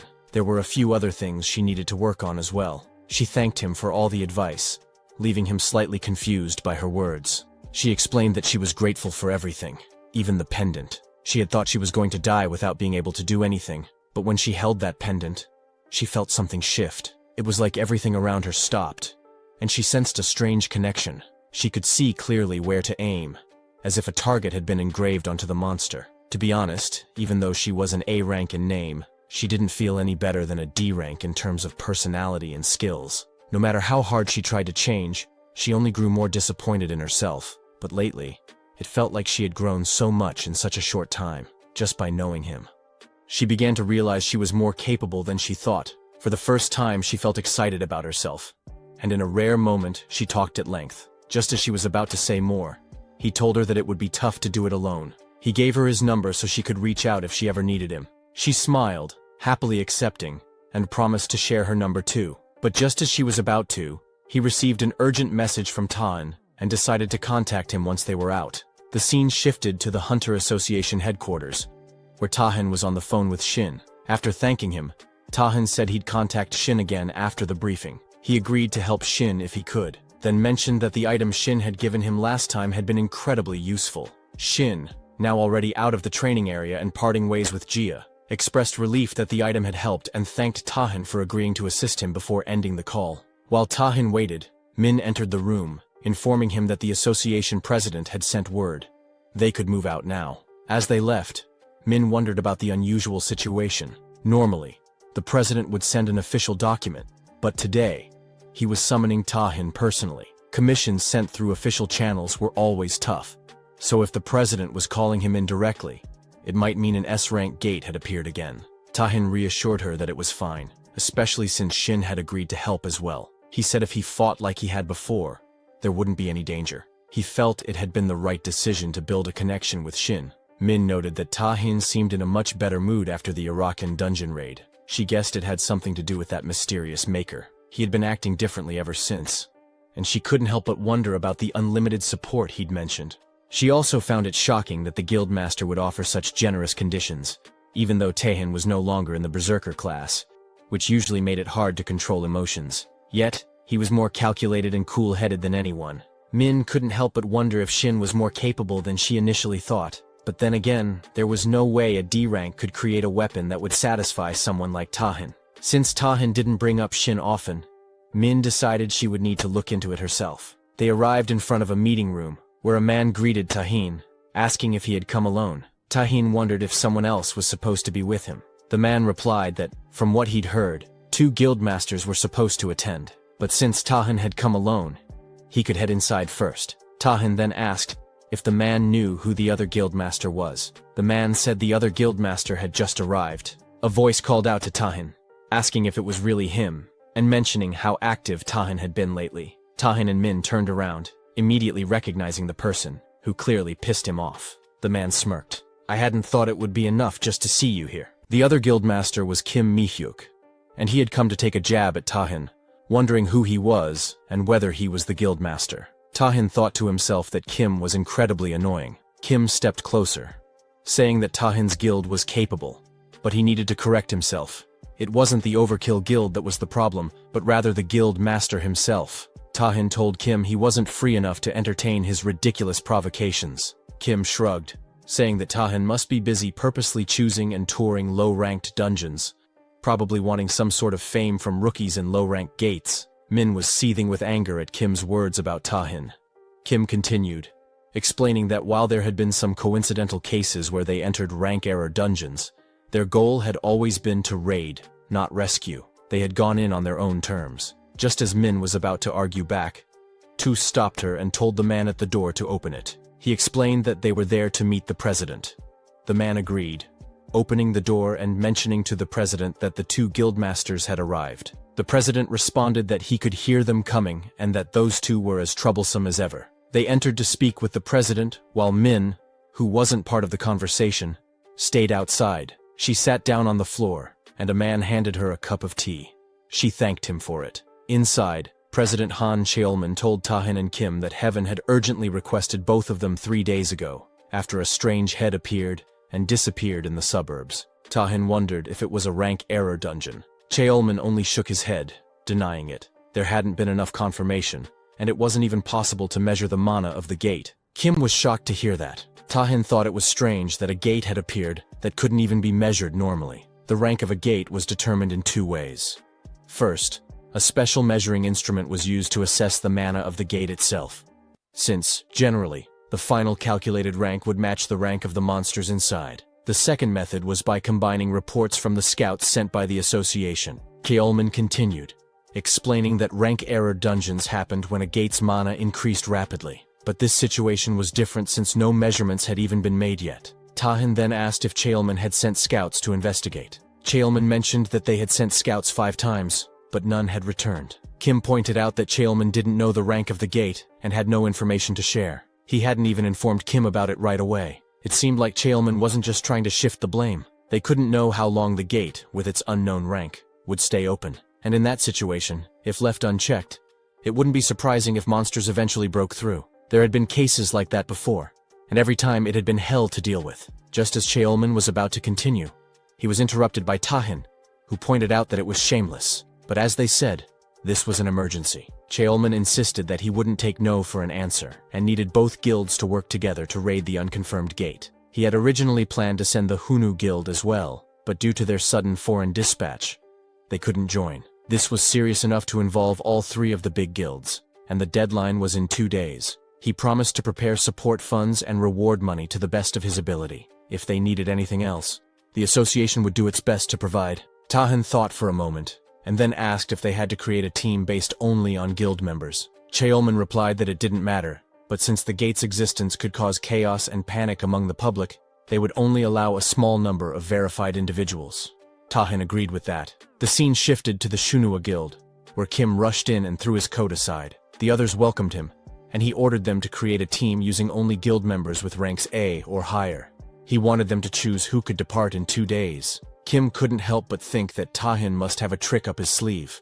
He didn't like the smile Tahin had been wearing. Kim saw Tahin as an annoying person and was determined to use this opportunity to put him in his place. He then demanded they bring Kang Yurin onto the team. One of the women pointed out that Kang wasn't affiliated with their guild, and with her personality, she'd probably reject the offer. Kim snapped, asking who didn't already know that, and insisted they bring her by any means necessary. He wanted to see her in front of him, and if they failed, he warned them to be prepared to never work in that field again. The two were shocked, but agreed to his orders. Kim thought it was actually better that Kang wasn't affiliated with any guild right now. He planned to scout her properly, and use the opportunity to show Tahin that even among the big guilds, there were different levels of strength. The scene shifted again. 2 days later, in front of the mysterious gate, Tahin was there with Shin, a man and a girl. The girl asked what time it was, noticing the others still weren't there. The man replied that there were 5 minutes left, and the Shinwa Guild was always punctual, arriving right on time.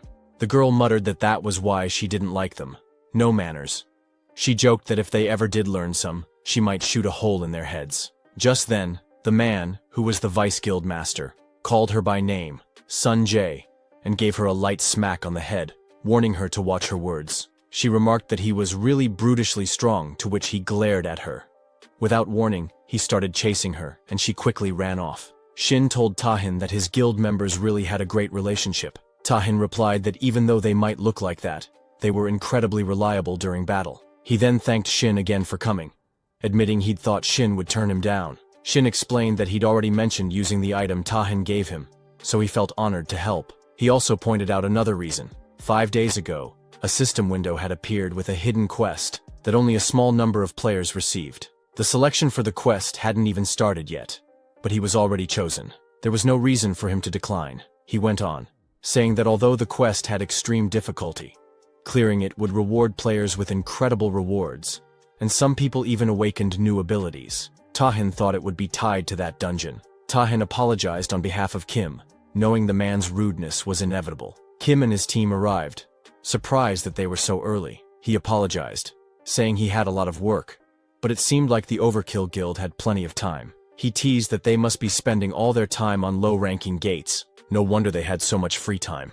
The Vice Guild Master of Overkill told Shin to ignore Kim and not give him any ammo. As she was about to respond, he shut her down, repeating, "Just ignore him." He reminded everyone that the rivalry between the guilds was still as bad as ever. It wasn't just an emotional battle anymore.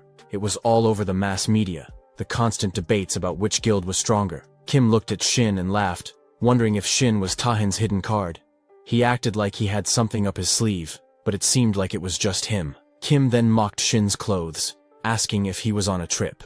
He was going too far. Raiding a dungeon was no joke, and it seemed like Shin just wanted to get carried. A girl stepped in and told Kim to stop getting mad.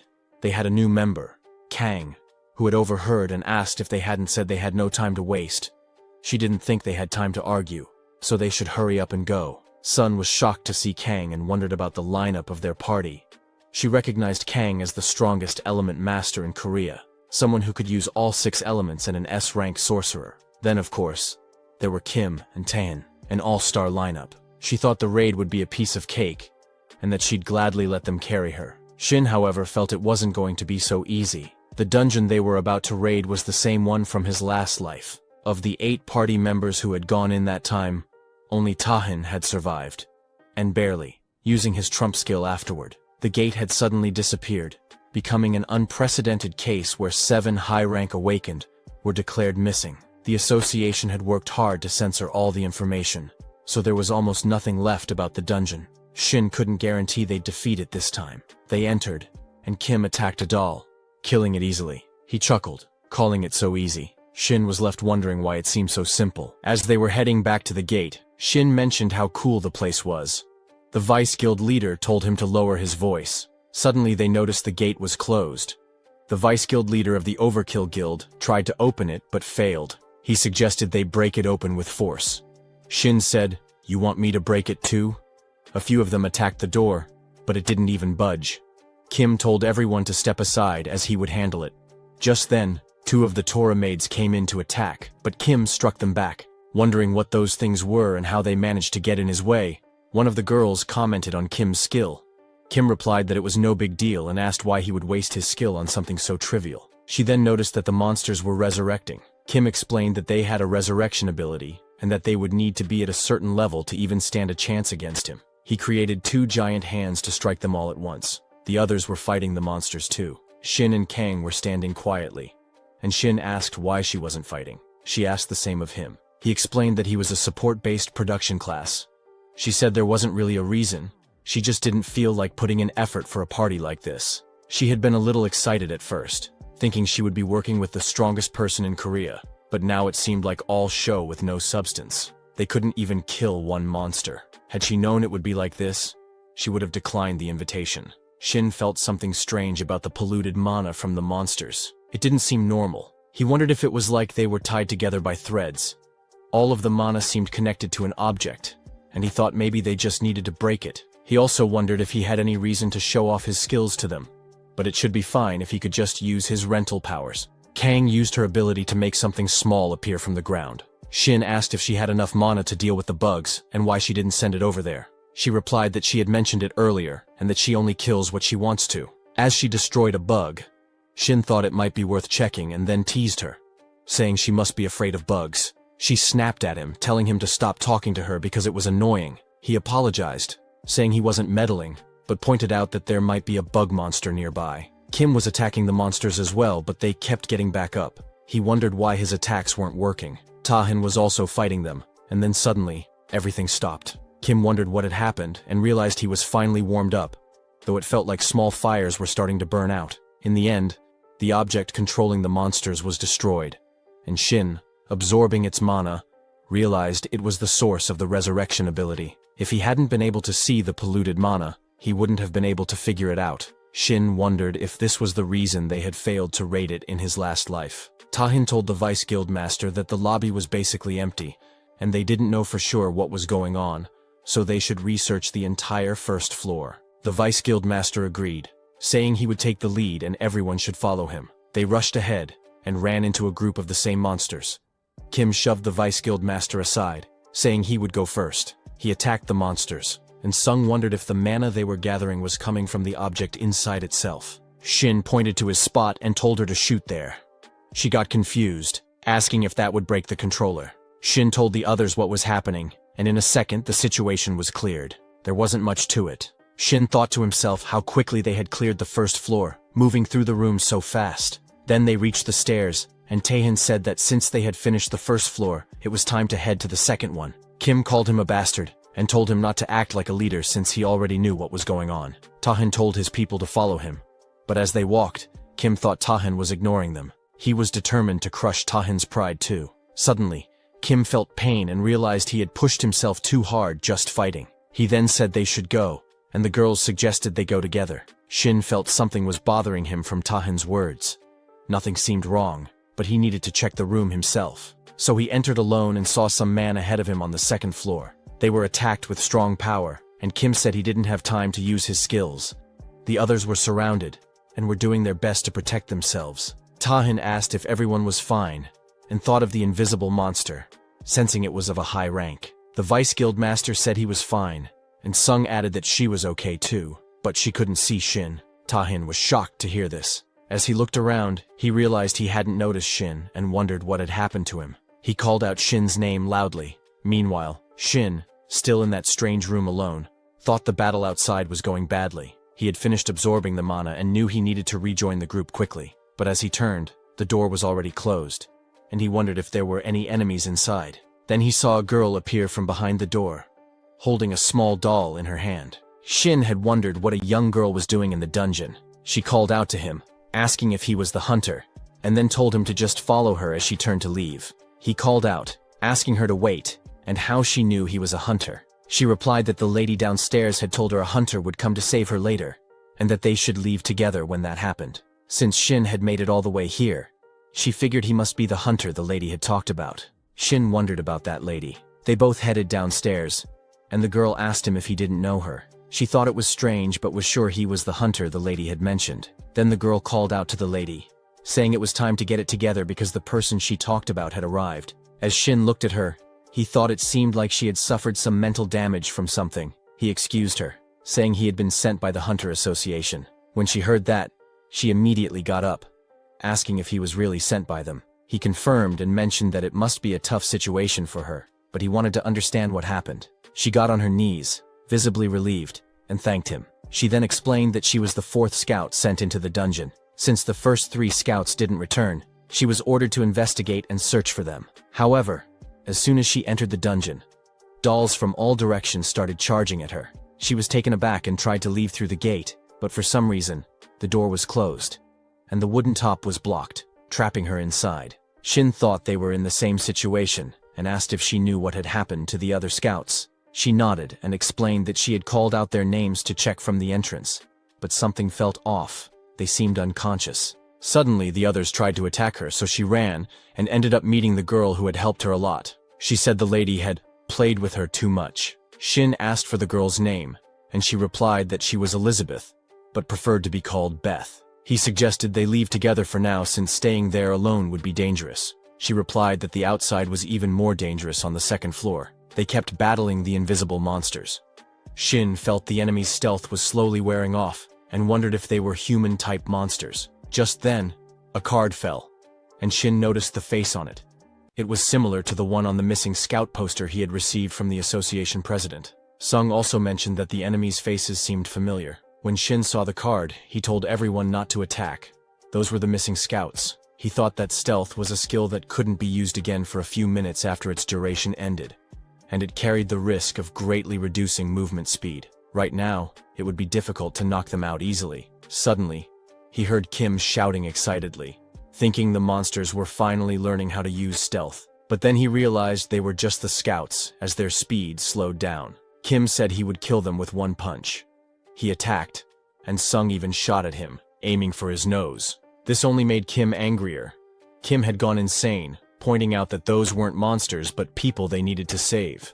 There might be a way to bring them back to normal. Kim wondered what that way was, but as he felt the killing intent from the others, he realized there were only 2 choices: kill or be killed. No matter who it was, anyone showing hostility toward him would die, and these scouts were no exception. The unconscious scouts got up to attack Kim, and he warned Sung that if she tried to block him again, she would be the first to die. Sung, furious at his words, was about to act when Shin stepped in between them, telling Kim to stop and hoping he would listen.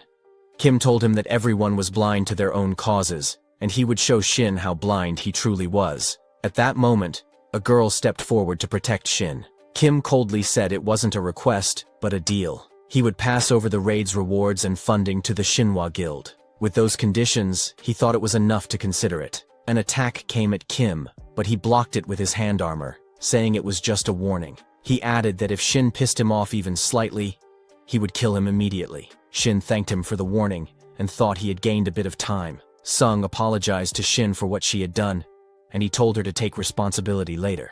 For now, they needed to focus on the current situation and figure out how to save the others. Meanwhile, Beth asked Shin if he had seen the dolls outside as well. Some of them were extremely scary, and she didn't know exactly how, but they were all wrapped up in purple threads. The dolls wouldn't die unless those threads were removed. They would just keep attacking endlessly. The threads were so sturdy that it was hard to break them. She asked if he also thought it was scary. Shin then asked if the dolls would return to their normal form once the threads were removed, and if it was possible to turn his colleagues back to normal. Beth replied that she had heard they needed to stop the device attached to the dolls' bodies once the threads were gone, but if they tried to forcefully remove the threads, the body would collapse. She wasn't sure if that would help though. Shin thought it was a tough question, but she had answered it so friendly and clearly that he was reminded of another question. On the 2nd floor, they realized that 30 seconds after stealth was released, they would all be dead. Sunan worried and asked Kang if she could help by blocking their movements with ice or something. Kang warned her not to cross the line, as the situation was already frustrating her. The countdown continued, and then Kim used his power, getting riled up. He jumped to strike, but was stopped and realized his skill had been nullified. The pain from earlier was starting to return. Someone told Shin that he had stopped his abilities at the perfect time. Shin, with Beth, said they were almost unable to save them, so it was time to leave it to him from now on. Tahin asked where Shin had gone so suddenly. Shin replied that he needed to check something, but it wasn't a big deal, so there was no need to worry. Tahin said it was a relief that nothing had happened, but since they were in a dungeon, he asked Shin not to do anything unexpected. They looked back, and Shin told Tahin that the scouts were starting to use stealth again. Tahin moved ahead, telling Shin to stay back. The enemies passed by them, and Tahin realized they were targeting Shin, so he warned him to be careful. Shin thought that it was thanks to the polluted mana threads that he could see their shapes. Tahin blocked an attack to protect Shin. Shin said he could see the weak points on the dolls and would mark them, targeting precisely to avoid damaging the main body. Tahin agreed, wondering if Shin was talking about those blue shards. As Shin pointed out the targets, Tahin attacked and successfully took one down. He fought at work and realized they could really target them like that. Shin mentioned that the circular device in the center was the weak point and told Tahin to aim there. As they attacked, the dolls began to break down. Tahin wondered why they were suddenly breaking now when they hadn't earlier. After defeating them, Tahin asked Shin if he had found anything on the first floor when he checked earlier. Shin explained that there wasn't anything special, but he had been investigating the dungeon on his own when he happened to meet a surviving scout. The scout's condition wasn't great, so she hadn't come up with them, but Shin was able to hear about the situation from her, and also discovered the scout's weak point. Tahin then asked about the child. Shin mentioned that Beth had helped him find the scout, and it seemed her parents were trapped in the dungeon. When Kim looked at Beth, he said something seemed suspicious. Shin asked him what exactly seemed suspicious. Kim wondered if he had said something wrong and logically questioned how there could be a normal girl involved. The gate was a closely guarded secret, and although it might seem like it had been neglected, the association had been monitoring it every second. There was no way anyone could have gotten in. Tahin mentioned he understood Kim's thoughts, but it wasn't wise to jump to conclusions so quickly. Kim snapped, saying they were just fixated on finding faults in what he said. He added that they would have kept wandering around because he had been taking it easy on them. Kim wondered if he should just kill all the guild members while he had the chance. Tahin told Kim he wasn't one for pointless fights, but he felt it was necessary to give Kim a lesson in maintaining harmony during raids. Their eyes all turned a violet hue, and Sung said Kim was acting like he was above them, so it was time to set things straight using this opportunity. The girl on Kim's side wondered why Sung was acting like he was above them. Instead of saying useless things, why didn't she stop Tahin? What would she do if Tahin ended up getting killed? Shin wondered who the girl thought was going to die, and if she really believed Tahin would lose. The girl agreed, saying it would be Tahin, and told Sung to hurry and stop him. Kim was getting angry, wondering if Sung could even carry her guildmaster out of there once he was unconscious. Tahin was also getting furious. Both of them were charged up with their powers, challenging each other. Shin felt something and wondered what was going on with the situation, and why their emotions were escalating. Beth had an aura around her and said all she did was push their emotions a little, but they were fighting like crazy, which was pathetic. She thanked Shin for helping her easily use the brainwashing skill on them and mentioned that she needed to get close without raising suspicion. Shin realized he had originally thought of her as a childlike monster. He wondered when he started seeing her as a normal child. Had he been brainwashed since the first time they met? He realized it was too late, and that he needed to stop it before everyone got brainwashed. As he tried to move forward, the threads held him back, and he became worried. It wasn't just him, everyone else seemed to be affected too. He wondered if this was how everyone was getting brainwashed, thinking that she would use the corrupted mana to manipulate not only the physical body but also the mind, and yet, he hadn't caught on to her lies. Suddenly, his passive skill, mana absorption, activated, and he realized she had chosen the wrong opponent as he absorbed their mana. Kim wondered what was happening. Beth realized that Shin knew how to absorb corrupted mana, and she found it amusing. Shin shouted at them, telling them that Beth was from the academy, and they needed to attack her. Beth called out to her parents and they both appeared. She told them that these people were bullying her and asked for punishment. Kim prepared to attack, saying he would kill them all in one blow. Beth told Shin it was time for him to show off. Kim launched an attack, causing damage to the area. Tahin asked him what he was doing. Kim was now under Beth's control, and the thread was working its way inside him. Beth was pleased with the results. Shin wondered if the corrupted mana he had sensed from Kim's hand earlier was because of this. Beth said that Lewis liked to hide behind those who were shy, so no one noticed. She found it fun that in this situation, they had to face their teammates as enemies. With their teammate now turned into a doll, she wondered what would happen next. Tahin got ready to attack Kim, saying he would quickly apprehend him, and asked the others to assist him. The others agreed. And just as they were about to move in, Kim created a barrier around himself. Shin wondered what it was. A girl explained that it was a skill Kim activated whenever he felt his life was in danger. The barrier was impenetrable and couldn't be interfered with for a set amount of time, and once it was active, it would stay up for several hours. Beth said that with one person already unable to fight, she only needed to deal with the three of them and end it quickly. Shin could tell just from the energy he felt from them that these dolls were different from the others he would encounter. Each one felt like a tough dungeon boss, and ignoring the two guards to pass through would be way too dangerous. It would be safer to face them head-on, even if it didn't feel great. It might just be a gut feeling, but something about them seemed off, like they weren't just typical control-type dolls. Tahan asked to take on the female doll while he would handle the male one. The plan was to focus their firepower on them and end things quickly. Sung was on board with this. As the male doll charged toward Tahan, Tahan was ready with his flare sword. Shin watched the boy working with an ice piece and some mana threads, wondering if it was a skill that could turn enemies into dolls and control them. Was there a bug in the system interfering with Kim's impenetrable shield? Shin suspected this ability had something to do with turning hunters into dolls, but no matter how much he thought about it, something didn't add up. The transformation Kim had gone through had been instant, even after he absorbed all the polluted mana from everyone.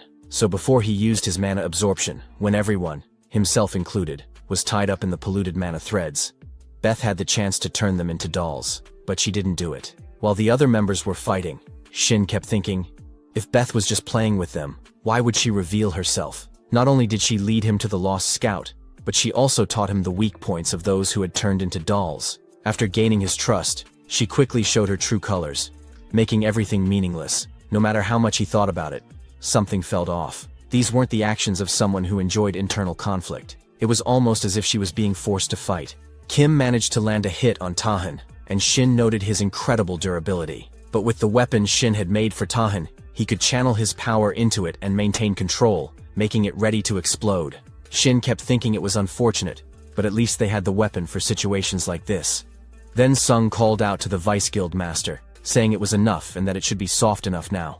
She fired an enhanced bullet, creating a massive hole in the chest of the doll, but it was still alive. Tahan, fighting Kim, realized things were trickier than he expected. What surprised him most was that there were no variables other than simple physical attacks. He found there was only one left to worry about. While he was concerned about mental-type attacks, he knew that as a berserker, he could resist them to some extent. He then told everyone to stay paired unless there were other orders. They needed to watch out for mental attacks and stay in their current positions.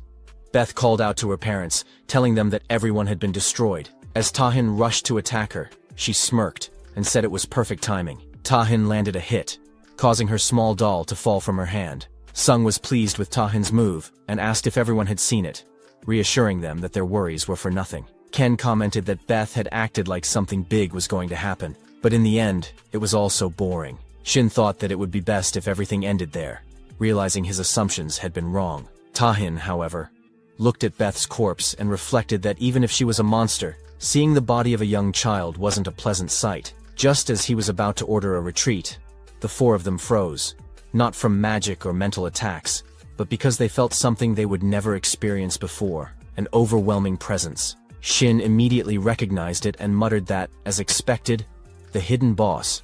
The system screen displayed the main and additional goals, along with their rewards.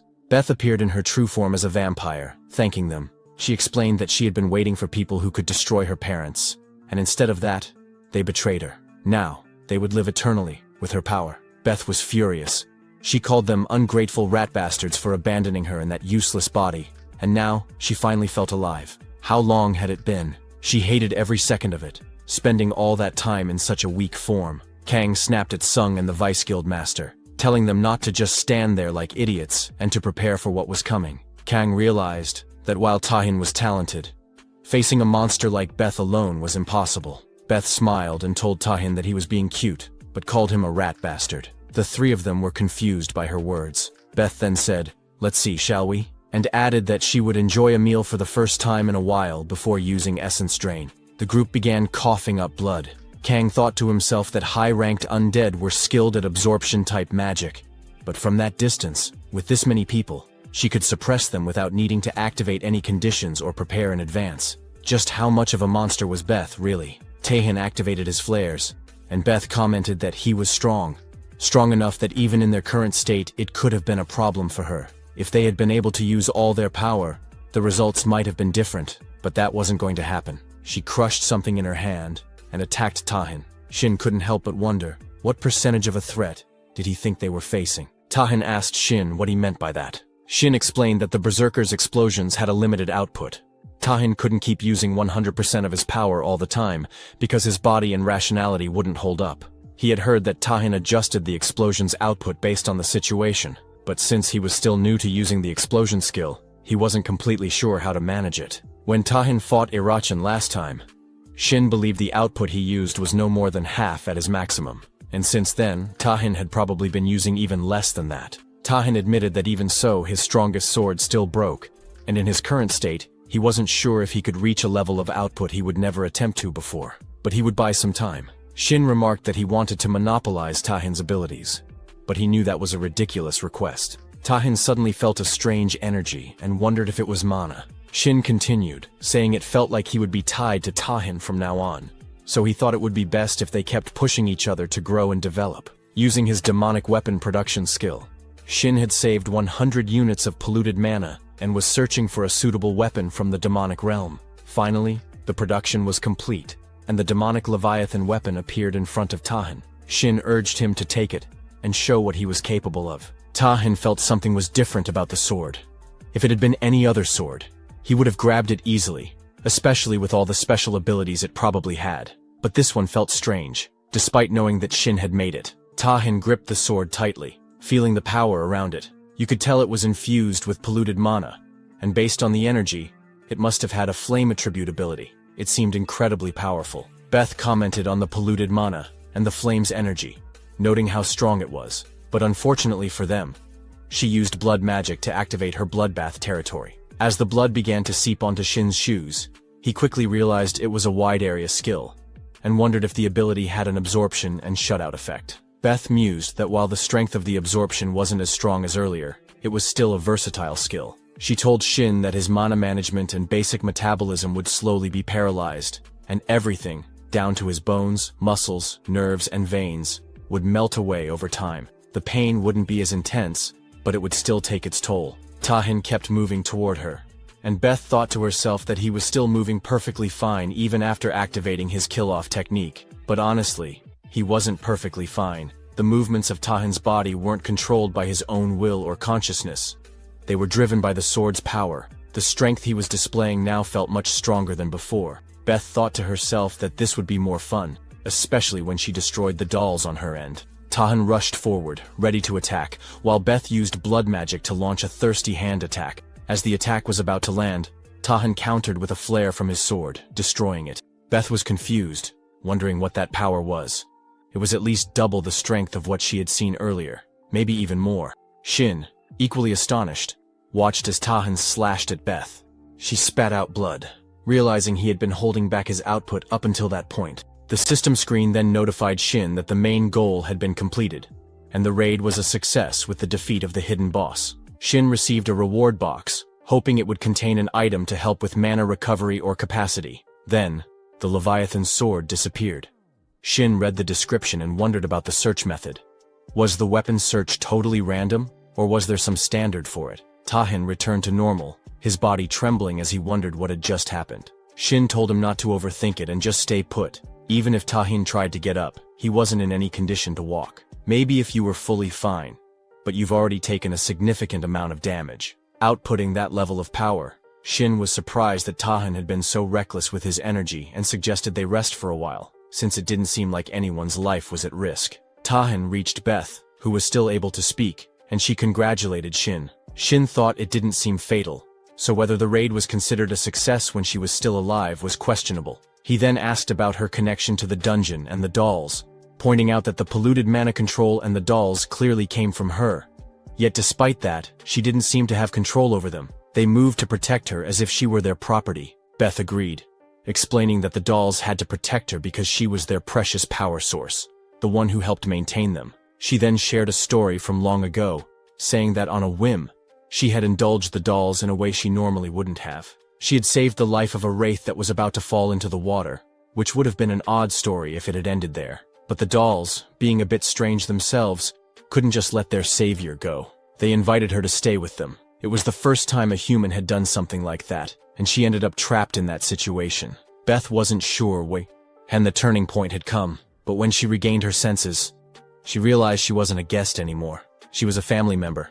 For a short time she had been so happy, but eventually, she realized the truth. They hadn't accepted her as a family member out of kindness. It was her fault for getting trapped like a doll and giving them the chance to betray and control her in the first place. That was evidence that she had become emotionally soft and weak, which was exactly how they had trapped her in that girl's body, sealing most of her ability, so she could only supply the necessary polluted mana to protect them. Shin wondered, protect them from what? Beth replied that she wasn't sure, but she asked if he had looked outside since entering the estate. The view was fascinating, an endlessly stretching, vast desert. No matter which direction he went, there wouldn't be an end. It wasn't a natural desert, but a barrier in artificial space, created to protect the estate. She believed her mother had used her power to create it, to protect them from the monsters across the fissure. Judging from Shin's reaction, she guessed that his world had a fissure as well, and that's how he ended up here.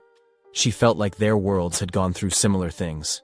Fissures appearing in the sky, humans awakening to mana, and one by one the gates opening, and from those gates came monsters, much worse than a vampire like her. Shin approached her and asked how her world had handled the calamity caused by the gates, and how many years had passed since the first fissure. She replied that the calamity was inevitable. Unfortunately, she didn't witness it firsthand. After being trapped in that body, she spent dark years unable to move. During that time, her world fell, and the estate became isolated. She had only recently regained the ability to move, and since that moment, the system window had appeared before her eyes. Shin understood that she was referring to the system window, and realized she was a player too. Noticing the confusion on his face, Beth acknowledged that he probably had a lot of questions. She apologized, admitting that she didn't think she would be able to answer them all. Then, as her body started to break down, she mentioned that death wasn't so bad after all. Shin thought her body was collapsing, but the system window notified him that the demonic cycle of control could be used. He opened it, gave a small smile, and did something to her neck. She asked what he was doing, and he replied that it wasn't just a coincidence. I could say it wasn't necessary to use it until now, but personally, I was curious. The system then announced, upon successful equipping, the relevant monster will be held from their critical condition and become a subordinate familiar to the player who equipped the item. Shin mentioned that while he would see many players with familiars, this was a first for him, having a player as a familiar. Finally, the contract was complete, and the screen showed that she had been registered as his familiar. He mentioned that while he didn't expect her to take on a different form, it was still a surprise that she turned into a cat instead of a bat. Even her necklace had transformed to match the change. She shifted back into her human form, telling him not to make her fall in love with him, and accusing him of using her as a familiar. She said it was more than just humiliating. It was painful. He wondered if she could even maintain her human form for long, but it seemed unlikely. Still, she had no right to refuse this humiliation. The screen flashed a message explaining that if corrupted mana, or any mana, was supplied, the lock on the familiar abilities could be temporarily disabled. He found it strange that a familiar couldn't even do something as simple as transform. He wasn't sure what to make of her, or what he could use her for, but now they were stuck together. As she changed back into her cat form, he picked her up. She asked him to let her go, but he teased her, wondering if she could still communicate in this form. The conversation drifted from their earlier topic, but he was curious. Had she truly been betrayed by those people? She seemed confused, asking what he meant, but he reminded her that she had already told him everything. He told her not to repeat it again. He understood now. He got up, but continued, saying that something still wasn't adding up. She explained that they had stolen her power for their own survival, but she wondered if living like that even had any meaning. He didn't fully understand what had happened, but her family didn't seem very impressive. He wasn't even sure if they had any real rationality or just egos. Rather than being living creatures, they were more like dolls programmed to move in a set pattern. Beth told him there was nothing they could do about it. The mentality of humans was meant to evolve to fit their physical bodies. They had ended up this way because they had forcibly used corrupted mana, causing their egos and rationality to wither away. She then asked if he expected her to feel sympathy for those people.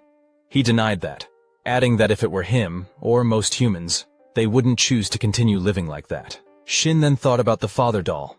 wondering if he had moved bodies. Beth asked what he was getting at. If it weren't him, she said, he wouldn't have chosen to continue a life like that. So what was the point of saying something like that? Shin used his power to create a purple orb, calling Beth to him. She flew over, thinking how even a simple command like that had a compulsion behind it. As they got close to the orb, Shin told her that she might not be aware of it, but the orb was known as an essential crystal. It was usually used for black magic-affiliated spells, and could store a part of her own mana and soul within it. Those people must have taken her power and stuffed it into the doll, bringing their source into it. They might not have had enough power, but they were clearly quite technically skilled. Beth wondered what he meant, and he asked if there wasn't another way. They then appeared in the house where the family was talking around the dining table. The lady said she had seen thousands of different visions over the past few days, but the results were always the same. The conclusion was that something was happening between two different worlds. In the last few years, that frequency would continue to increase uncontrollably. Even if they postponed it as long as they could, it would be too late to properly prepare for what was coming. Beth thought that this wasn't the present reality, but must have been a vision based on memories. She wondered if those were the father's memories. The father then asked about the method and the different dimension hypothesis she was researching. He said if that was the case, at least their family might survive. The mother mentioned that if they received Beth's help, they could at least separate the land around their estate, but the real problems would come after that. If their world collapsed, the estate would be trapped in the space between two dimensions, floating aimlessly until someone from another world discovered them. It could take hundreds or even thousands of years, and in the meantime, it would just be waiting for a slow death. The father was clearly worried, and the boy was adamantly refusing to use Beth. The mother wondered what he was talking about. He mentioned that, as she had said, they could only survive for a few more years, but Beth was different from them. Couldn't they at least save her? The reason their family was still alive was all thanks to her actions on that day. If it was a fate they couldn't escape, he thought at least one member of their family should survive. But there was no way she would cooperate with them. They had all tied her with a thread. She was wondering why they had done that to her when she had trusted them all. They felt deeply sorry for her, and summoned crystals into their hands. The boy spoke up, wondering if, after transferring their consciousness into the doll's body, it would still retain their human minds. The father replied that yes, it would. For a while, maybe even a few decades or 100 years, but eventually, their human consciousness would slowly fade away. After about 200 years, they probably wouldn't even remember who they were.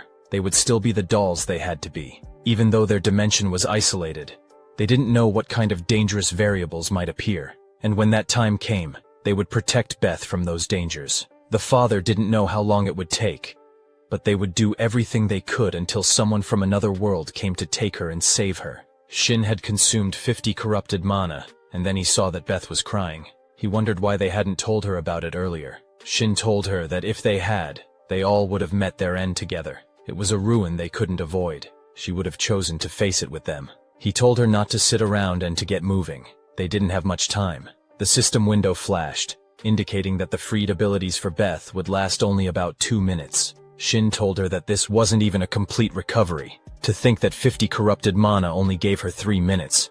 He wasn't going to waste that expensive price for her to keep crying like this. He thought it was her role to conclude things. At the very least, these were the ones who had stayed as dolls all this time, protecting her. The conclusion was that she should help them find peace. Beth stood up, telling him that she couldn't do something like that. How could she? He told her not to be so pathetic. Even if their destruction and deaths were inevitable, they could have organized everything and chosen to live their final moments in happiness. But those people chose not to do that. They trapped themselves, sealing themselves into a life sentence without an end. Just for her. It wasn't for her or for him.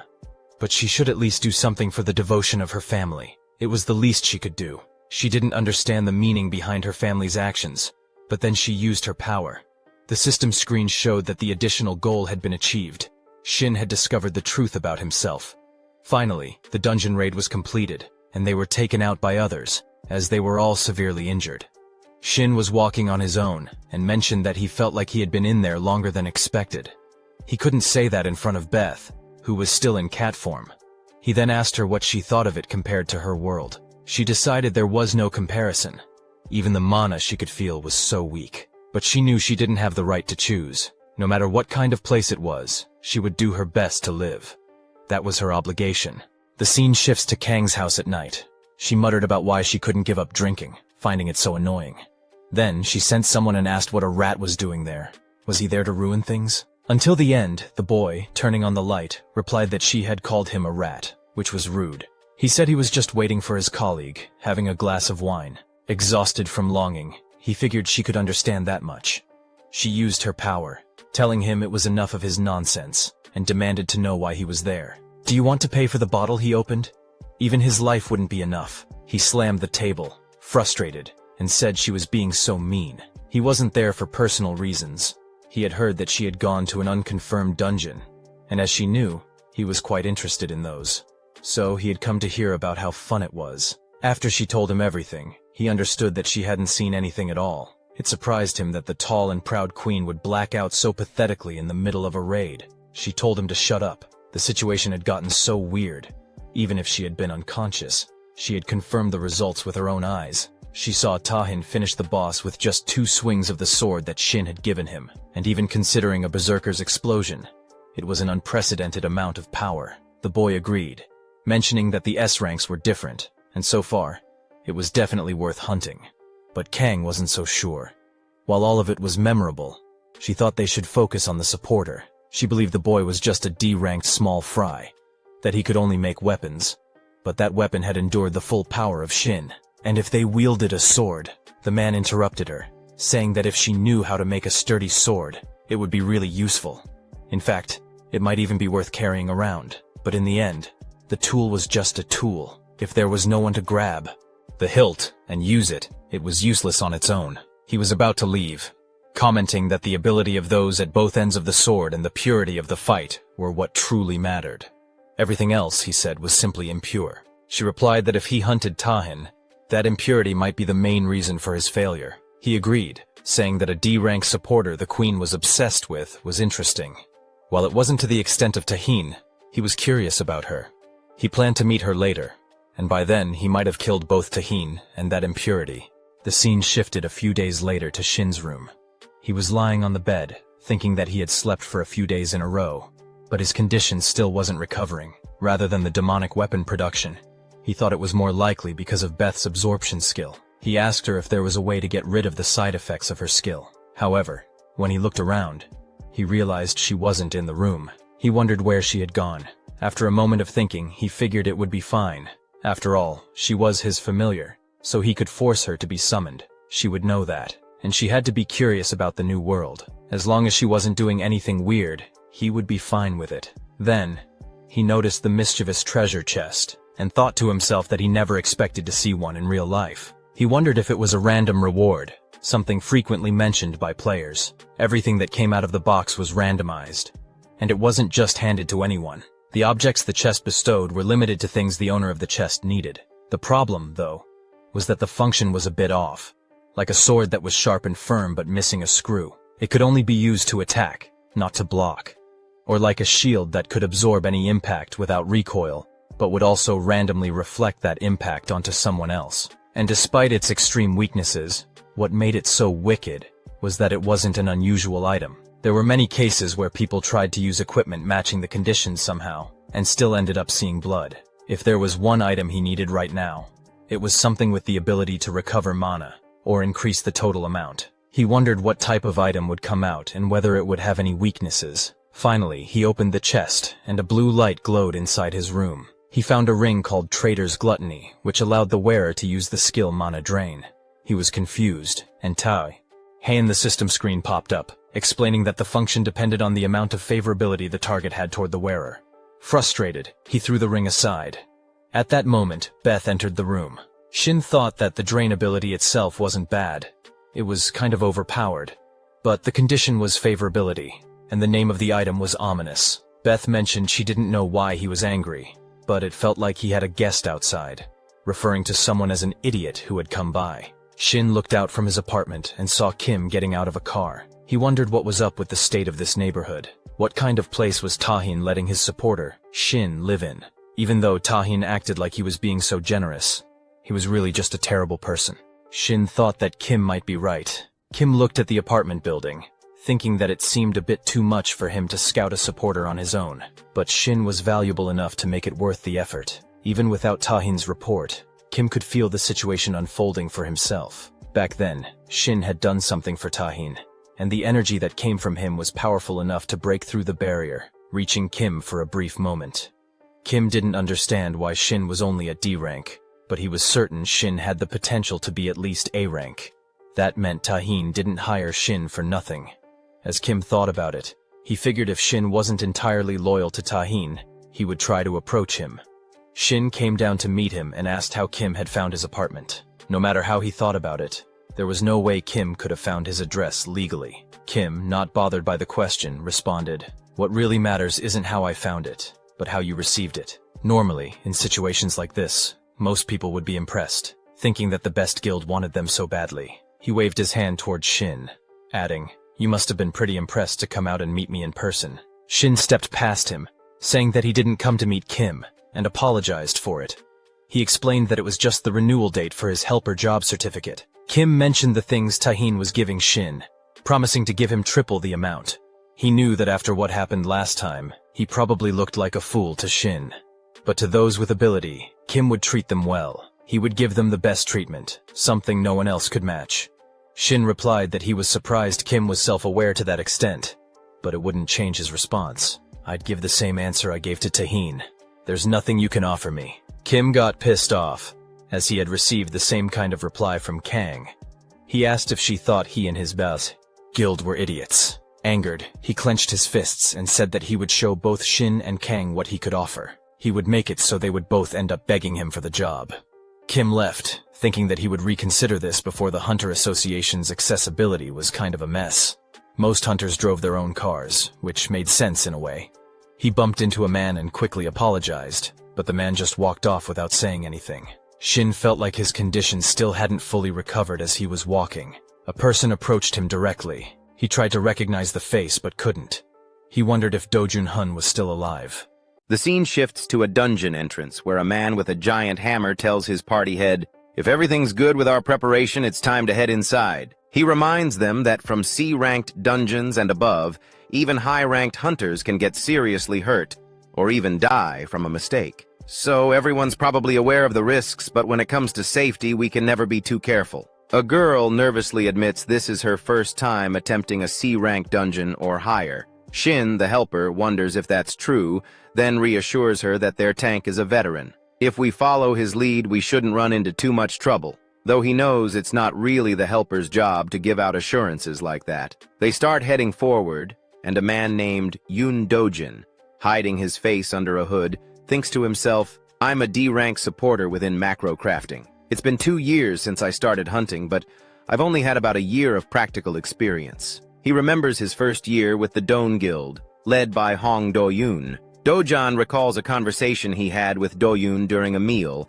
where Do-yoon mentioned a D-rank gate. Dojan had asked why Do-yoon was interested in such a simple gate when, with his experience and the guild's resources, he should be aiming for something higher, like a C rank. Do-yoon had explained that although it was a D-rank gate, its size and the amount of resources it held made it worthwhile. In dungeons like that, the profits are huge compared to the manpower required, which is why large guilds usually take them on. Dojan comments that D-rank dungeons seem so cheap, especially when big guilds are already rolling in riches. To them, a D-rank dungeon is probably just pocket change. But he points out that things are different for newer guilds like theirs. Even if we only get half of what we expect, there's still a lot we can do with it. I could upgrade my hardworking guild members' equipment and train them in exclusive facilities instead of sharing space with other guilds. There wouldn't be much left after that, but it's enough to build up the guild. Doyan then tells Dojan, "Be patient. The whole world will know the name of Don Guild soon enough." Dojan remembers another day when he received an unbelievable call from the association. He meets a man who informs him that Doyan was actually a B-rank hunter, even recognized as a veteran, so it didn't make sense that he'd die in a dungeon like that. The man explains that the dungeon Doyun entered wasn't ordinary. "I don't know what you're aware of, but it was an unconfirmed dungeon. Post-investigation results showed it was a place with an extremely high level of danger."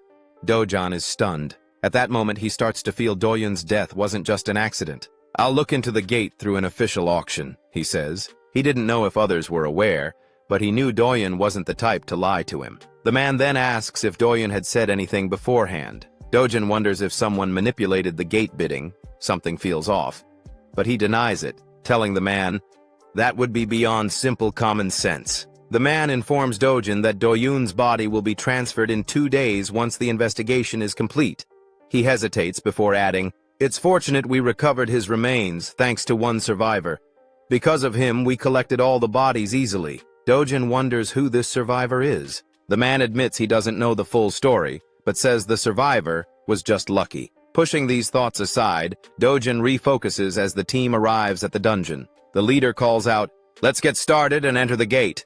We'll finish this raid without serious injuries, if possible." As they enter, Dojon can't help but think, all the guild's veterans, including Doyon, a B-rank hunter, died. So how did Shin, a rookie D-rank supporter, survive? It doesn't make sense. No matter how you look at it, it's all tied to Doyon's death. No matter what it takes, Dojon is determined to uncover the truth. Later, a man approaches the gate, but guards stop him. Only raid participants are allowed in. The man claims he's part of a party and must have gotten the wrong time. He shows his permit and asks them to check. As the guard verifies, the man mutters, "These crazy people would show up at all hours if they weren't connected to the raid." The guard confirms approval, and the man says, "What a relief." "What was that?" the guard asks. "Just that I'm relieved I can get in," the man replies. Under his breath he adds, "If I couldn't, you'd all be dead." He wonders about Dojon inside the dungeon, thinking, it'll be interesting to see what kind of abilities my hero candidate has. Inside the dungeon, the party has just defeated the Hate Duke monster. The team leader says, "We finally took it down ourselves." But Dojon senses something's off. There's no way this was a C-rank dungeon. In fact, I'm sure it's a high-level B rank. If they'd kept their abilities hidden until the end, it could have been deadly. The leader thanks the dealer, saying, "I never thought such a talented person would be with us." Dojon denies it. Even though the dealer helped, it was only about half of what was needed. He recalls the battle. While the leader fell back, Dojon had stood his ground, facing the monster head-on. "If I'd brought my usual equipment, it would have been much easier." Shin comments, "Looks like you need new weapons.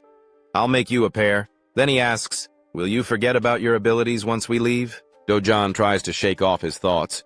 The strength, cutting power, and weight of the weapons were all far superior to his usual gear. Who materializes high-level weapons this easily? Is Shin really just a D-rank supporter? Dojon calls out, "Shin, who are you really?" Shin replies, "I should be the one asking. We haven't introduced ourselves yet." But Dojon already knows his name.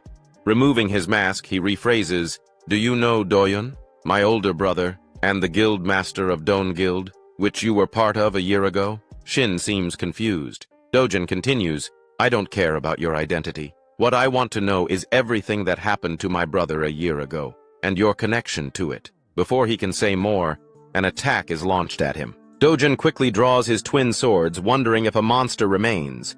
But instead, a man steps forward. "An unexpected turn of events," the man says. "Even though your best days are ahead, I didn't think anyone could deflect my attack. To think someone like you is still alive, and I've already killed the others." Dojon tenses.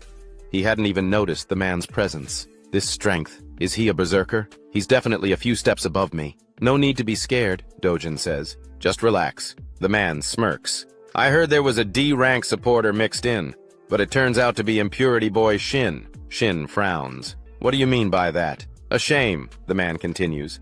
"I'd hoped you'd put up more of a fight, but that doesn't mean I'll let you live." Dojon realizes he knows Shin too. The man swings his giant sword. "Let's see if you have something to offer. The hunt's more fun if you do." Dojon braces. The force behind the strike is overwhelming. "I can't clash head-on more than once or twice.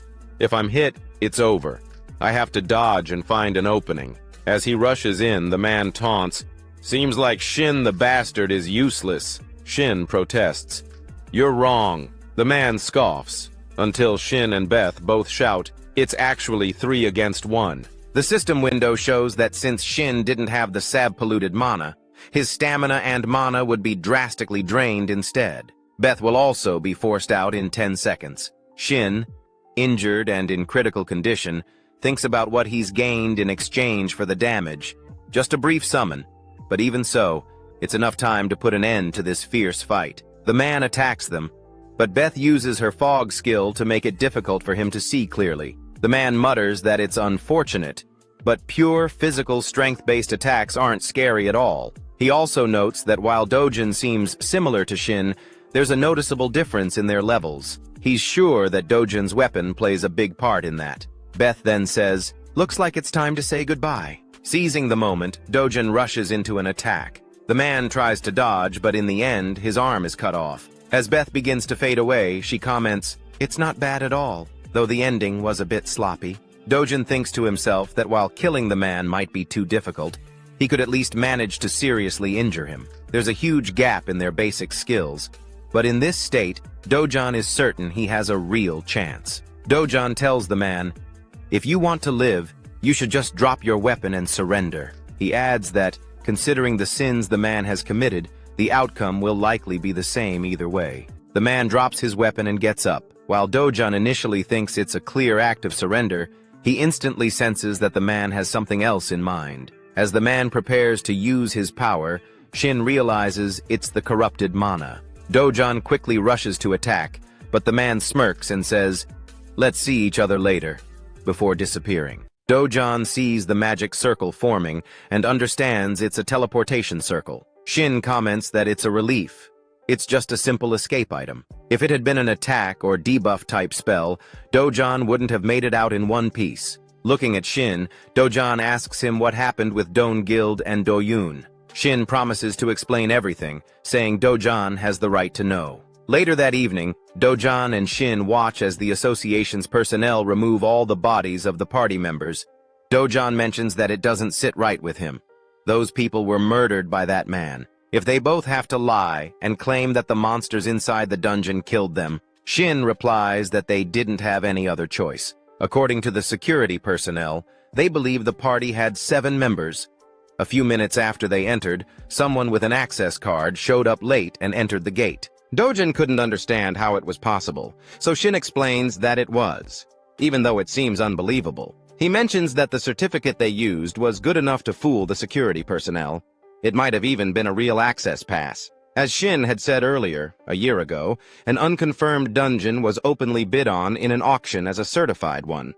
He didn't know what their goal was, but he was certain that it wasn't something a small group could pull off. If the association caught wind of it, any organization involved would be wiped out in an instant. Shin speculates that the person behind this must be a big player, someone who's important enough that even if they get caught, it won't matter. Dojin probably already understands the basics, but Shin emphasizes that they're not just dealing with ordinary bad guys. This was why they had gone so far as to manipulate the guild members' families, even including Dojin's own. Shin adds that some people might have trouble accepting the reality of it all. Dojin realizes that if they report this officially to the association, those people could end up getting hurt. Shin nods, confirming that's exactly what he meant. After processing everything, Dojin decides to ask one more thing, Shin's ability. He knows it doesn't make sense for him to be a D-rank maker, so why was Shin hiding his true power? Shin replies that if he goes into too much detail, it will take too long.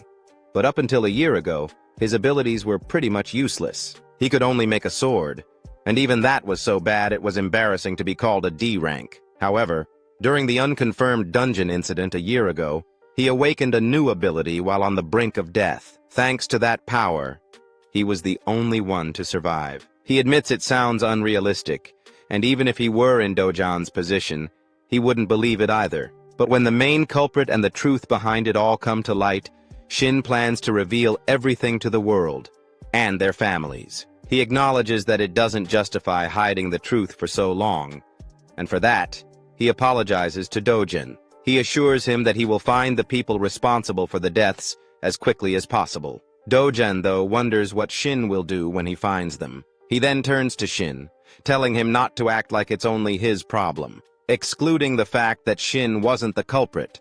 There isn't a single answer that Dojin could accept right now. Dojin was no different from Shin. Even though he saw the truth with his own eyes, he still has to keep quiet about it for those who have the right to know. but he will never stop until he makes the people who killed his brother pay. Dojan says he will catch them no matter what, and until then, he's in Shin's hands. From that moment on, they can only count on each other. Scene shift. An abandoned old factory. The man arrives after teleporting and declares, "I will surely kill them," though he's not sure who he's even saying it to. The lady standing there responds, saying that the man only realized his defeat after he ran away. She wonders if that's really how pathetic he is. "It would have been better if you had returned after being killed, or at least if you were alive in a hopeless state. Then I could have used you as a sacrifice." She walks over to him, continuing, "There's no need to act like a dog in the rain. That person was still expecting a lot from you." She then makes something appear in front of him, and the man wonders what it is. The object was small, with a mouth and eyes. The lady tells him, "Don't refuse, just eat it. It will become your new arm." The man, skeptical, asks if she's messing with him. "Do you really think I would just eat such a strange, unknown thing?" She understands his hesitation, noting that they don't exactly have a trusting relationship. But being picky about this is only possible if you have the circumstances to back it up. Even though it's not your primary weapon, I'm unsure if you could overcome this situation with effort alone. The man picks up the thing, muttering that if something happens to him, she calmly states, "Then you're free to do whatever you want." As he eats it, he screams loudly in pain. After a while, the lady watches and comments that they actually match better than she expected. She teases him, saying it might take all night to fully take shape, but this was just the first form. For now, he gains a new arm, and she tells him that if he uses it after some time, it will naturally transform into a more suitable form. "If you don't like it, you can tell me any time. The thing is like my child, so I can do whatever I want with it." Furious, he seethes about Dojan and Shin, vowing to kill them both. He also seethes with anger about the person who cut off his hand. The scene shifts to the airport, where a bunch of cameramen and reporters were gathered. A girl sitting with Dojan comments that it looks like a celebrity was arriving, given the number of photographers and journalists. Dojan responds that it's not a celebrity but actually a hunter. He then asks if she's heard of the Kim W Guild, one of the 3 biggest guilds in South Korea. The girl replies that she's heard of it but wonders why they're coming through the airport since it's a guild from their own country. Dojan mentions that he's been reading some articles and, apparently, there was a special invitation from the United Kingdom, suggesting they must have dealt with a really tough and dangerous gate. A reporter calls out Wu Haiyan's name and asks how she felt after successfully completing the City at Dia raid. Someone else chimes in, mentioning that Haiyan received a huge success payment from the British government. Another reporter asks if she thinks the top 3 guilds in South Korea could compete internationally. Haiyan's assistant steps in and says they won't be giving any interviews at the moment, but will respond with an official press release later. As they leave, the lady first expresses her admiration for Haiyan, saying she cleared her schedule until the next day. She mentions that Haiyan has a group interview with the representatives of the Sangwa Guild at 11 a.m. The lady also mentions that 2 days ago, there was a sighting of the executor. When Hien asks where, the lady explains it happened at an A-rank error dungeon in Bayon. According to witness statements and the testimony of the barricade member in charge, someone showed up later than the others, and their appearance matched the existing reports of the executor. The association also confirmed that there were 2 survivors. One was a B-rank assassin, and the other was a D-rank supporter. Hien is surprised that a D-rank supporter had survived, and wonders if the B-rank assassin's abilities were especially extraordinary. The lady says she doesn't know, but mentions that both survivors later testified that the deaths of their party members were just accidents that happened during a hunt. Hien thinks there could be several possible explanations. They might be on the same side as the executor, or maybe they were threatened in some way to keep them alive. She knows she needs to meet with both of them because she's curious about what they might reveal. Meanwhile, Shin is in his room, thinking that he didn't expect to find anything. And as expected, there was no record of that man among the great sword users in the Hunter Association's records.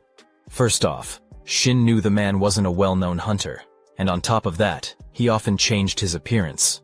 What Shin could be sure of right now was that the man was connected to the strange incidents happening at the error dungeons. Furthermore, the existence of these error dungeons might even be the work of the organization the man belonged to. Shin also considers the case of the estate where Beth had been, and wonders if they could have wiped out all the participating hunters, including Tahin. Based on the abilities and potential of the people there, they could have all risen to become heroes in the future. If they had been wiped out, it would have been a huge loss for the world. The fact that they weren't just stopping at forging dungeon ranks and were sending assassins separately suggests that the organization might be planning operations outside of dungeons as well. This means the real danger might be lurking outside the dungeons too. Just then, he gets a call. The person on the other end asks if they've contacted Shin. After the call, he goes to a restaurant that evening to meet Kang. She comments that she expected a Thai, given the place, and wonders if maybe she had expected too much. Shin replies that he's never been to a place like this before, nor had he ever thought about coming to one. The more time passes, the more distrustful he becomes of society. Shin doesn't think his address or phone number is anywhere in the publicly accessible association database. Kang wonders about his address and asks if Kim came to visit him. It's obvious what happened. Kim probably came looking for Shin wearing that greasy smile and with his usual unfounded confidence. But Kang reassures Shin, telling him not to worry. She says she isn't here to tell him anything hard to hear. She just invited him out because she had a personal interest in him. She even asks if he hadn't come because he was interested or had business with her. Then she invites him to sit, saying she'll pay for the drinks. Shin replies that it isn't the kind of conversation he can enjoy over a drink. If she doesn't have anything specific to say, then he'll just stick to his business. Kang admits she can't remember the end of the last dungeon because she fainted. That's why she asks him how he defeated the monster. Because even Tyne, given his conditi on at the time, had no chance. Shin replies that she should be asking Tahin, not him. After all, he's a D-ranked supporter with no combat ability.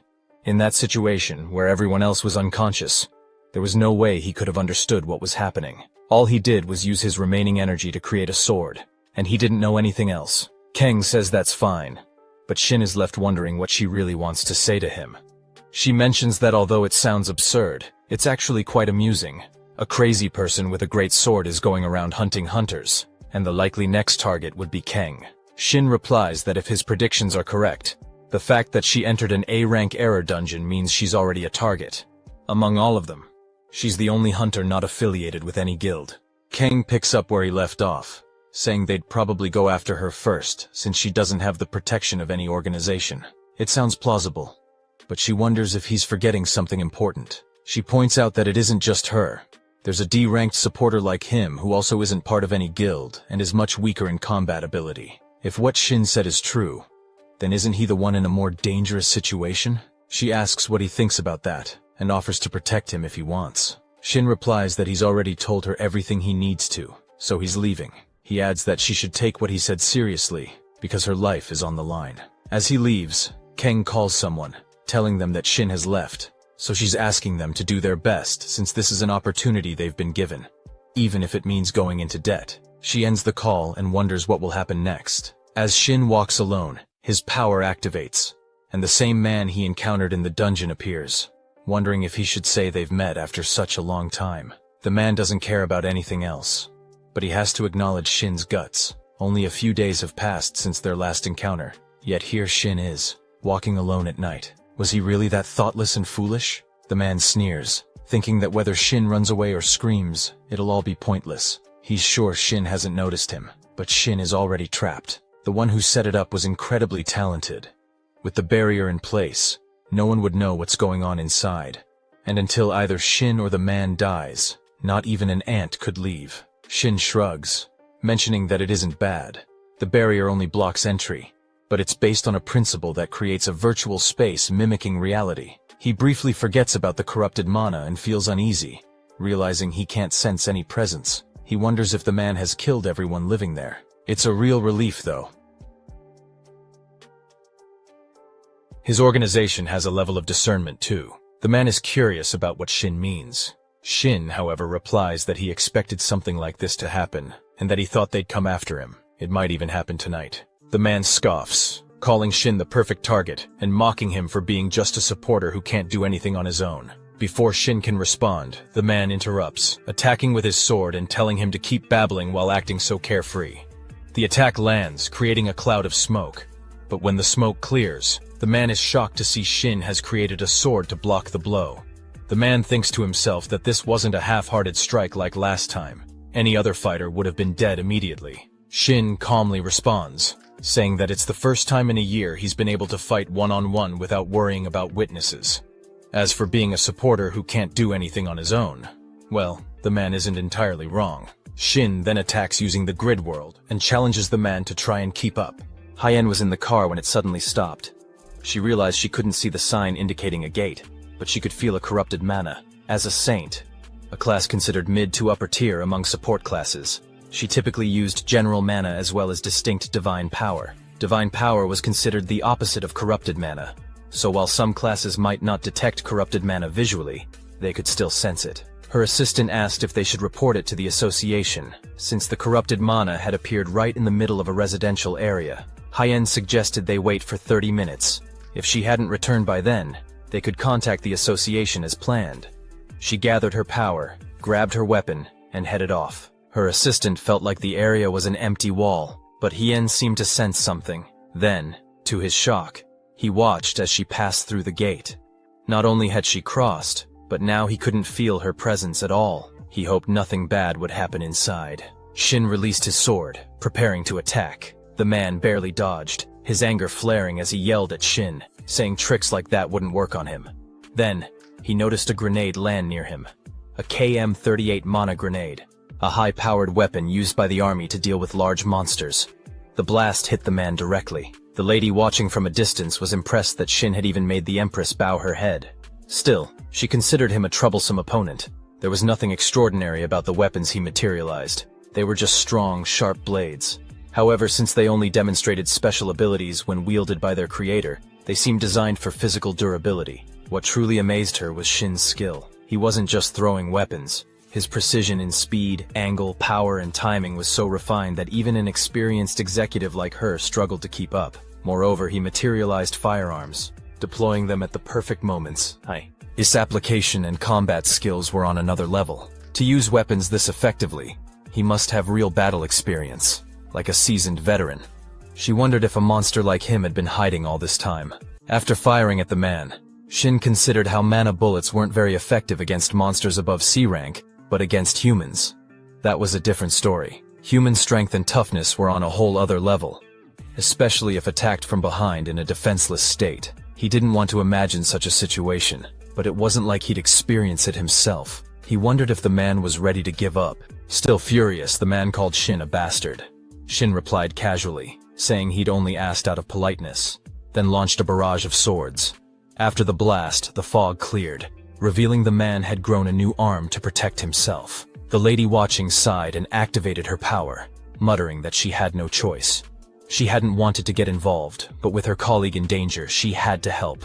If she'd known it would come to this, she would have dealt with it earlier. The man admitted he might have been too greedy. She told him to do his best, and with that, his hand transformed into a weapon. Shin gripped his sword, realizing all of this happened because the man's right arm, which should have been cut off, was now fine. The corrupted mana had caused this unexpected change. Shin attacked again, but the man easily cut down his sword with his hand and struck back. Shin barely blocked with a barrier. The lady remarked that materializing strong weapons wasn't enough. Shin needed a countermeasure. Then, Shin remembered the gift Min had given him on behalf of Tahin as part of his guild contract, the Bloodstone of Irachen. It contained the final cries of the monster Irachen, allowing him to temporarily take on the class and abilities of whoever had slain it. His skill level and aptitude would match theirs for 1 minute, but once the time ended, he'd lose 99% of his stamina. Shin exhaled, never expecting to use it on himself. As the man charged, Shin activated the stone. For a brief moment, he possessed the same tier, rank, and aptitude as Tahin. He blocked the attack with a giant sword, feeling the overwhelming power of a fighter class. Then, the second round began. Shin struck with an explosive blow. The lady was shocked when she saw the item and realized it was the one secret she had been able to guess. It was the temporary class change from an item related to the Bloodstone affiliation, and the physical strength and energy he had were only temporarily granted by that item. But that weapon, how was it that she could sense corrupted mana from it? She couldn't believe he had received power from that person. And how could an ordinary hunter use corrupted mana? She thought back to the Beth Estate raid when Shin had no corrupted mana left. But somehow, even a small amount of corrupted mana in the Bloodstone wasn't missed by Shin's mana absorption. The system windows showed that the mana absorption skill had been activated, and he had obtained 100 corrupted mana. Then, the demonic weapon creation process kicked in, searching the demonic realm for a suitable weapon. Finally, a sword named Fragarak was forged. Shin quickly attacked with the sword, forcing his opponent back. As the enemy regained his balance and stood up, Shin rushed in again and unleashed a powerful blow. The lady felt something was off. Even though his class had changed, she couldn't ignore his strange skills and movement proficiency. It almost seemed as though he had been wielding a sword for years. Her question made sense. The Arakan's Bloodstone, while it allowed for a class change, didn't provide experience or proficiency. Plus, in his previous life, Shin never had a melee class, so it would make sense that he wouldn't have any fighter experience. That's why the demonic sword Fragarak was able to shine. Compared to the Leviathan that Tahin wielded before, Fragarak was a step lower in destructive power. However, unlike the Leviathan, which specialized in firepower, Fragarak had a unique ability as a demonic sword. Shin felt like he was being entranced by something. His senses and consciousness were clear, but it wasn't him controlling his body. Even the thought of wanting to cut felt like the sword was moving him. The demonic sword, which takes over its wielder with its own will. Ironically, that was exactly what made it so effective in that moment. The weapon was perfectly in sync with its wielder.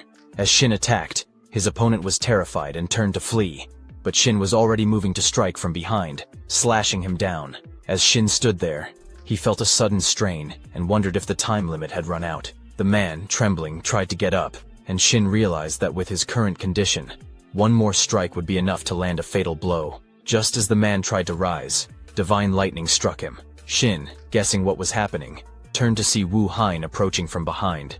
She called out to him, saying she had a lot of questions, but it didn't seem like the right moment for small talk. Noting the severity of his injuries, she told Shin not to move and to wait right there. Hein captured the man, assuring Shin that she would make sure they wouldn't lose him. The man, confused, wondered what was going on with his body, then started bad-mouthing Hein, questioning what kind of situation this was. When Hein didn't respond, he asked if she was even listening, urging her to do something. Hein coldly pointed out that he didn't have any other choice. Then the man was placed into a machine designed to kill by decapitation. Shin and Hein stood there, shocked, as the man was killed. The One appeared, commenting that it wasn't a huge surprise. She hadn't expected it to happen like this, but she didn't think Shin would suffer so much in the end. The man had been worthless. With that, she removed the useless part. Hein shouted that it was enough, warning the woman that if she made another move she would attack. The woman wondered what Hein intended to do, and before she could think further, Hein launched an attack using divine power. The woman quickly put up a barrier to protect herself and the man's corpse, remarking that Hein had used divine power. If she had been hit, she might have died on the spot. She was lucky she hadn't been hit by it. Hein was shocked by the divine power and wondered if there was another helper besides the executive and the woman. The lady then said that they would call it a day. She would give in to Shin's demands for now, but she didn't plan on wasting any more energy fighting someone who wasn't under her command. Next time, though, she would come back and make sure to dress him up more gloriously. With that, she used teleportation to escape. Hein then turned her attention to Shin, who had fainted on the ground. Shin woke up on a couch in a strange room, confused about where he was. Had he been moved while unconscious? How long had it been? To his surprise, he felt almost at his peak. He had been exhausted. It seemed like he should have been bedridden for a week, unable to move a finger. But instead, he felt completely refreshed. Then he noticed his hands were restrained. Just then, Hein entered the room. She told him she wasn't sure how good his physical condition was, but she had done what she thought was best. She asked him to let her know if he felt any discomfort, or if something was wrong. He responded that he thought he was almost fine, all thanks to her. He wanted to thank her for helping and treating him. But then he asked why she had bound him. Hein explained that from now on, she wanted him to answer her questions as truthfully and honestly as possible. She then asked why he had been with those people. She promised to answer any questions he had afterward. She hadn't realized she already knew his name. He greeted her and then signaled for her to start, asking her to explain what had happened. Hein was an S-class saint, widely known among the public, not just among hunters. She was also the guild leader of Hainamu. Shin thought to himself that, in the memories from his past regressions, the Hainamu Guild wasn't one of the three great guilds. The concept of the three great guilds had been a bit unclear in his past lives. In reality, it had practically been a two-man show between the Overkill and Shinwa guilds. There was a guild called Soul Link, but rather than being an equal competitor, it was more of a step below Shinwa and Overkill. However, the current Hainamu Guild was different. It was now one of the three great guilds, measuring up to Overkill and Shinhwa. The difference between this world and his memories was so vast that he found himself curious about how Hinamu had managed to rise so far, and Hein was the key to that success. She explained that, to put it simply, she was just returning home after carrying out her plans. Shin thought to himself that she was the best healing type supporter, someone who had made a miraculous jump from C rank to S rank. He agreed with her explanation, clarifying that he hadn't been with those people and had actually been attacked by them on his way back. He recalled that, in his previous life, far from being the guild leader, Hein had been a mere supporter who had plateaued at B rank. He hadn't known her personally, but they had crossed paths a few times when their guilds worked together. As he remembered, she wasn't weak. She had an air of gentleness about her, but it was clear she didn't have the sharp edge she carried now. He couldn't help but wonder why her personality and abilities had changed so drastically, but there was no doubt that these changes had primarily benefited her. In that sense, Shin had every reason to suspect Hein of being in league with the hero hunters, but she had actually rescued him and stood up against those guys. She then said she had one more question. Was he acquainted with the executive? Shin replied that it wasn't a question he could answer, but he would like her to answer his question first. He noted that she seemed to know the executive very well, given that she hadn't reported him to the association and was personally interrogating him. It seemed like she intended to track him down on her own. So he asked, why was she doing that? She responded by asking if he was questioning the person who had saved his life. Shin replied that he wasn't stupid. He couldn't even use magic since he was tied up, and there was no telling when she might decide to kill him. So it made sense for him to question her. She told him she had already stated that she didn't intend to harm him. Shin responded that he couldn't just take her word for it. It was true that she had spared his life up to that point and fought the executive, but that alone wasn't enough for him to tell her everything he knew. Shin pointed out that Hein had seen it with her own eyes. Could it be that after the merciless killers of his comrades failed and things didn't go well, she fought the executive to rescue him? Or maybe it was all set up from the start, to abandon the executive so she could extract information from him? Somehow, she had managed to get through the barrier the executive had set up. A barrier that supposedly no one could pass. If she really knew about the executive, then Shin's suspicions weren't just paranoia. Basically, she didn't want superficial answers. She just wanted proof that she had no connection to those guys. She laughed when he suggested she had connections with those bad people, saying it was unpleasant. She decided she would tell him about herself first. She started by mentioning that she had a younger sibling named Jayen, who, unlike Hein, was extremely talented and capable. Jayen? The Fire Lotus's Jayen? Shin realized that unless it was someone with the same name, there was no doubt. Jayen was one of the players called a hero, and then it hit him. Hein was Jayen's sister. Hein explained that guilds had recognized her sister's talent and had offered for Jayen to join them, but she refused all of their offers. Hein suspected it was because Jayen felt like a burden to her and always wanted to be with her. 2 years ago, Jayen had come home excited and full of energy. She told Hein that if everything went well, they could start their own guild. She felt so lucky as she spoke. Then Jayen pushed a piece of paper toward Hein. It was the winning bid for the gate, the trap that had taken the lives of everyone there. Shin told Hein that the winning bid must have been a forgery, and that the gate was likely an unidentified one. Hein asked how he knew, but it was clear he was right. It had been an unidentified gate, and on top of that, it was a high-risk dungeon. Even so, if it had just been a regular dungeon, Jayen could have gotten out. Hein continued, saying that when she had been standing on top of a mountain with Jayen, that bad boy had shown up. He asked why they had to tire themselves out and said they should at least be loyal to the party members who had left them behind. He acted like they didn't even have a choice in the matter. Jayen had gotten angry, creating fireballs in her hands, and challenged him. Try it. See if you really think I'll let someone like you do whatever you want. He had remarked that she really had guts. Then he attacked Hein, knocking her down and said, let's get rid of the small fry and get started. Jayen had rushed to save her sister, but she failed. That was the last time Hein had seen her sister alive. Even after falling from that great height, Hein was still alive. She got up and left, determined to see her sister again. But when she finally reached her, she found Jayen dead, lying there. Hein kept telling Shin that ever since that day, she had done everything she could to get stronger. She desperately honed her abilities as a saint, joined the Hinamu Guild, and rose through the ranks. Back then, her abilities had been pathetic, but on the brink of death, something had awakened inside her. The only reason she had survived after being pushed off the cliff was because of the skill that had awakened within her. No matter the injury, or even the threat of death, as long as it wasn't too late, her healing skill could bring her back to life. That skill had given her status and wealth beyond her wildest dreams, but it hadn't brought her any closer to what she truly wanted to accomplish: to find the executive who had killed her sister, and uncover the identity of the organization behind him, the one pulling the strings. Shin thought to himself that she was just like him, someone who couldn't do anything and could only watch as their comrades died. He hesitated for a moment after hearing everything she said, not feeling like it was the right time to respond. Then he mentioned that it was his turn to speak. He explained what had happened to him and how he knew what he did. Again, he thanked her for sparing his life and apologized for being somewhat ungrateful.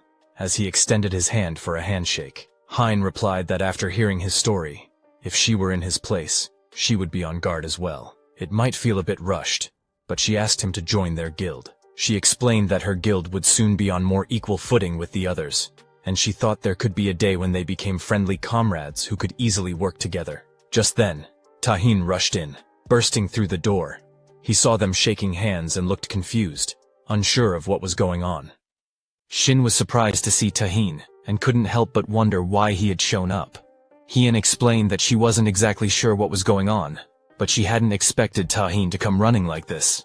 He seemed really serious. She went on to say that she and Tahin had trained at the Alum Center together and were assigned to the same group, so she'd received a lot of help from him at the start. Everyone who awakened had to go through basic mandatory education before becoming a hunter. There was one class each quarter, and in a year, there were 4 classes where the newly awakened entered the city center. That was where they learned the basics of using their abilities, managing mana, and all the laws every awakened person needed to know. After training, she and Tahin didn't see each other much, but once she joined the Humu Guild, they started running into each other occasionally. They had a pretty good working relationship for a while, until they encountered the executive during a loose incident. Since then, the executive had been targeting Shin, the only survivor. While investigating the whereabouts of the other survivors, including Dojin, Hien discovered that the overkilled guild had their eyes on Shin too. That was why she texted Tahin, asking about him.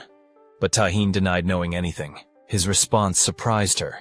It was the first time he had lied like that. Hien figured he must be really interested, which was why she had reached out to him first. She wondered if Tahin's side was spying on Shin, following his every move.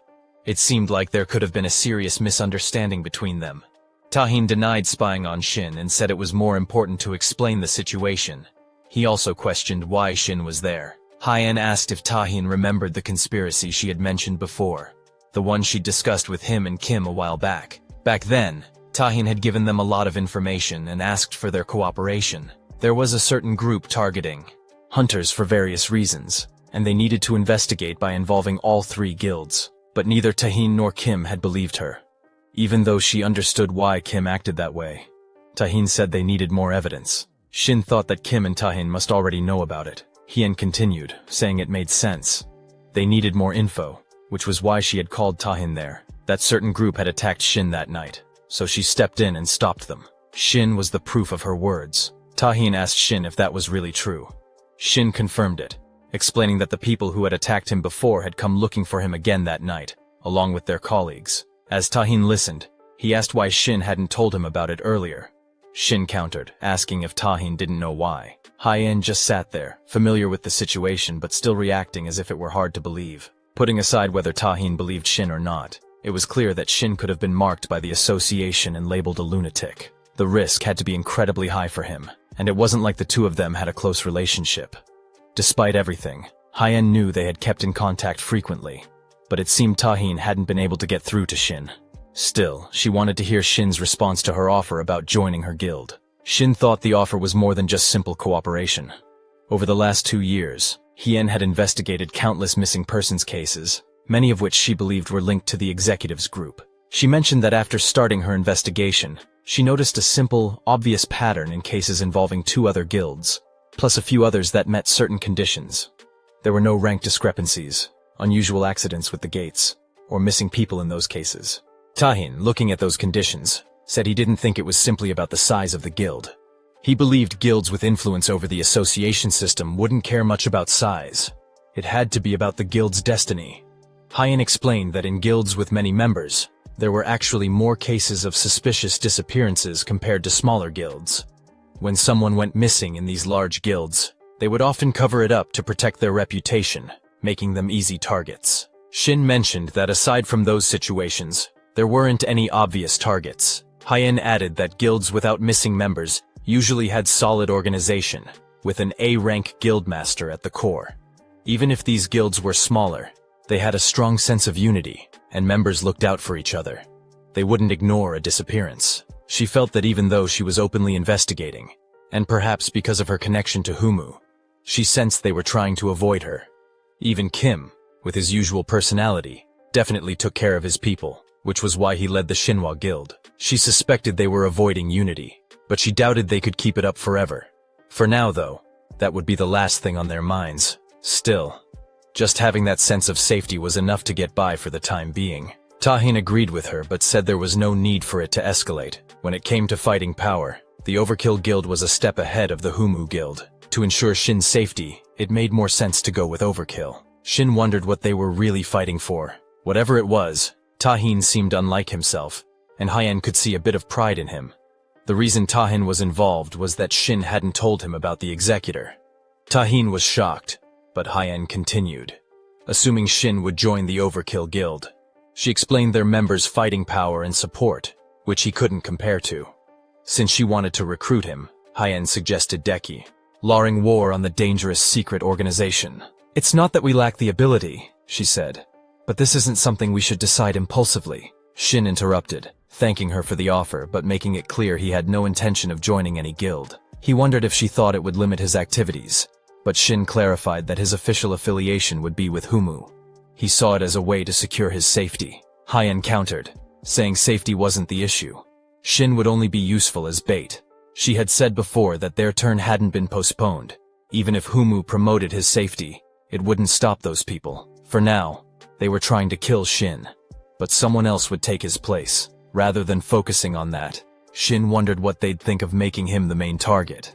At the very least, he'd become the focus, and others would be safer because of it. Tahin asked if Shin was suggesting he'd take on the risk instead of others. Shin replied that it wasn't necessarily like that. Even with Humu Guild's capabilities, they hadn't caught even a glimpse of those criminals in 2 years. They only had a few clues now. If Shin acted as bait, they could at least predict the enemy's next move. If there was another attack like last night's, they could catch them. Shin took a sip of coffee and continued, saying that at the very least, they could gather evidence, forcing the association to act and exposing the group's existence to the world.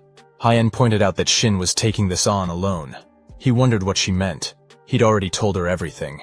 There was no need to cooperate unless they wanted to, and it seemed like they were just trying to use him.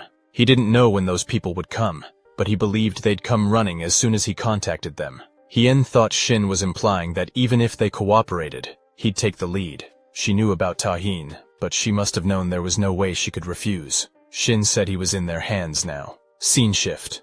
A building at night. A woman with a man's body entered and reported to her boss about the executive's work. The boss asked if the man had been dealt with by the Maker. She denied it, saying that while the Maker's abilities were greater than expected, Hyen had trespassed.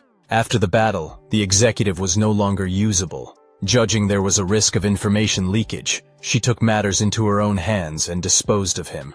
However, considering how cooperative and impulsive he'd been, she thought grooming and using him might have been better. The boss replied that if that was her judgment, she should prove she was right. He granted her permission to use him and fill the executive's empty spot. She wondered if she had to do it alone. He clarified that it wasn't due to distrust, but because hunting was an important task. He wanted it done properly, without distractions. He trusted her to handle it. She assured him she'd do her best. The boss then asked, apart from Hyen's trespassing, if the Maker had any special traits. From what he knew, the executive only actively approached those he was interested in. She replied that the association's information was off. Shin wasn't an average Maker. His weapon materialization quality and proficiency were at least A rank. And using that, he'd held his ground against the executive in battle. The boss questioned if she meant Shin was 2 steps ahead of the executive in experience and read, eyeing movements despite the fundamental differences between supporters and fighters. She agreed, adding that although brief, Shin had used corrupted mana, quite differently from the methods she was familiar with. The boss grew agitated. from start to finish without leaving anything out. Tell me everything that happened, as detailed as possible. A few days later, Dojan stood near the tall buildings and said, Yes, Shin. He is right in front of the building. He looked up and added, He came a little early just in case. He made arrangements with Mr. Tahin. He said that he was free at this time, so they could eat and have a conversation at the same time. Shin held the phone to his ear and said, To eat something expensive? He would not skip on food. Dojan closed his eyes and replied, Expensive. Not that he was against it, but he did not know if he would be able to eat anything because of his nerves. He understood that he did not join them. It was just cooperation to resist these idiots. But still, one of the best guilds couldn't help but worry. Shin asked again, Is that so? With his abilities, there is absolutely no need to worry. Dojan laughed and said he was glad that Shin said so. Shin hung up and muttered, Okay, let him call if anything happens. He thought, Moon Dojan will be safe for now.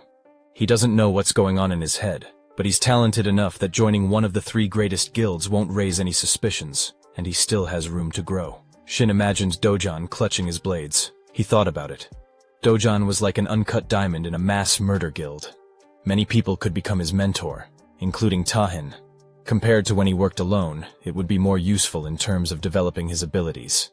He doesn't know what they want, but for now, he'll be the bait until they make a move. At this time, Hein was standing by the window, drinking tea, holding a small piece of paper in her hand. A few days ago, she had asked what he didn't do. Shin lowered his head and said he was going to continue acting like a normal support, as if he hadn't told them about his true strength. Tahin looked at him and spoke, but since they disappeared together, they believe that he has a connection with the guild. Hein added, Right, they need to think of another way. Shin asked, But what will they do if they assume that they are not related? Hein looked at him in surprise. Is she asking for forgiveness? Shin stood in front of her and answered, His revealed ability is the biggest variable for them. In the unlikely event that he is not related to the guild, they will do everything they can to get rid of him.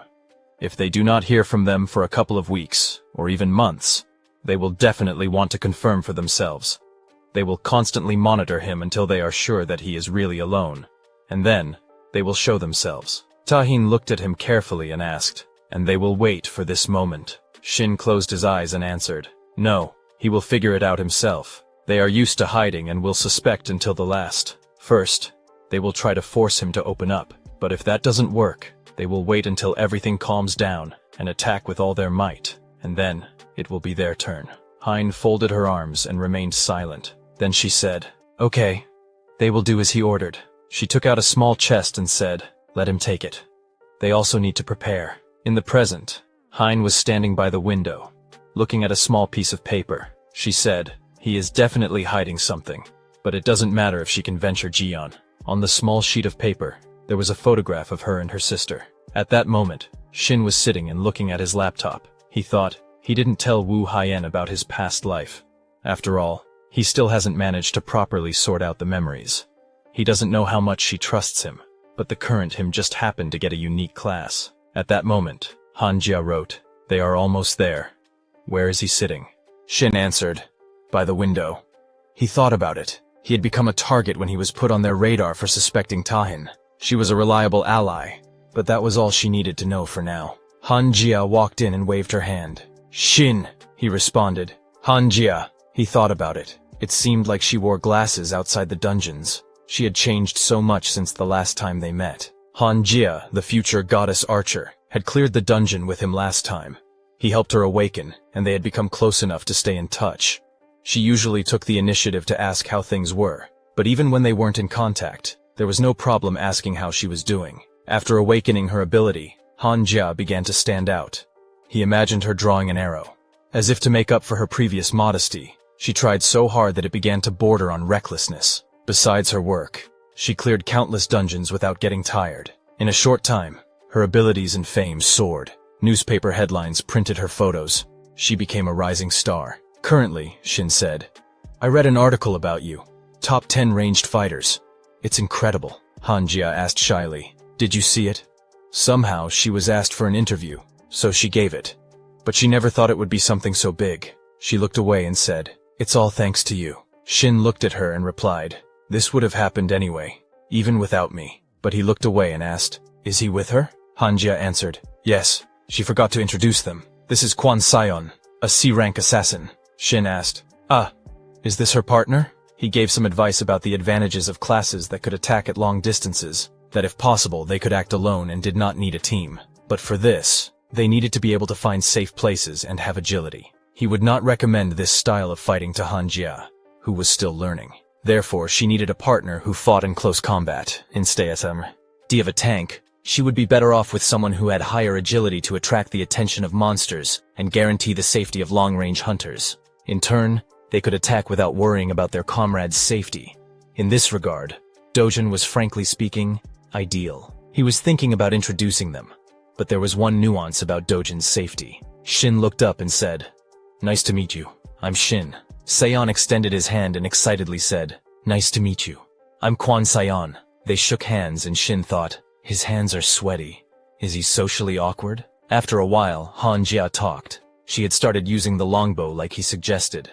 She sat on the couch next to Kwon and explained that she had started learning all over again, from drawing the bowstring to aiming. Fortunately, she got used to it after a few tries. She was worried that no one would want to be her partner in a two-man hunt, but it turned out that Kwon was looking for a long-range fighter. The teamwork isn't perfect yet, but it's getting better every day. Don't you agree, Kwon? Kwon sat with his head down, looking at his mug. He replied, "Yes." Shin looked at him carefully and thought, he does not make eye contact at all. This is even worse than with Han Jia. He said, "Okay, what favor did they want to ask of me?" Han Jia replied, "Well, she said it was a favor.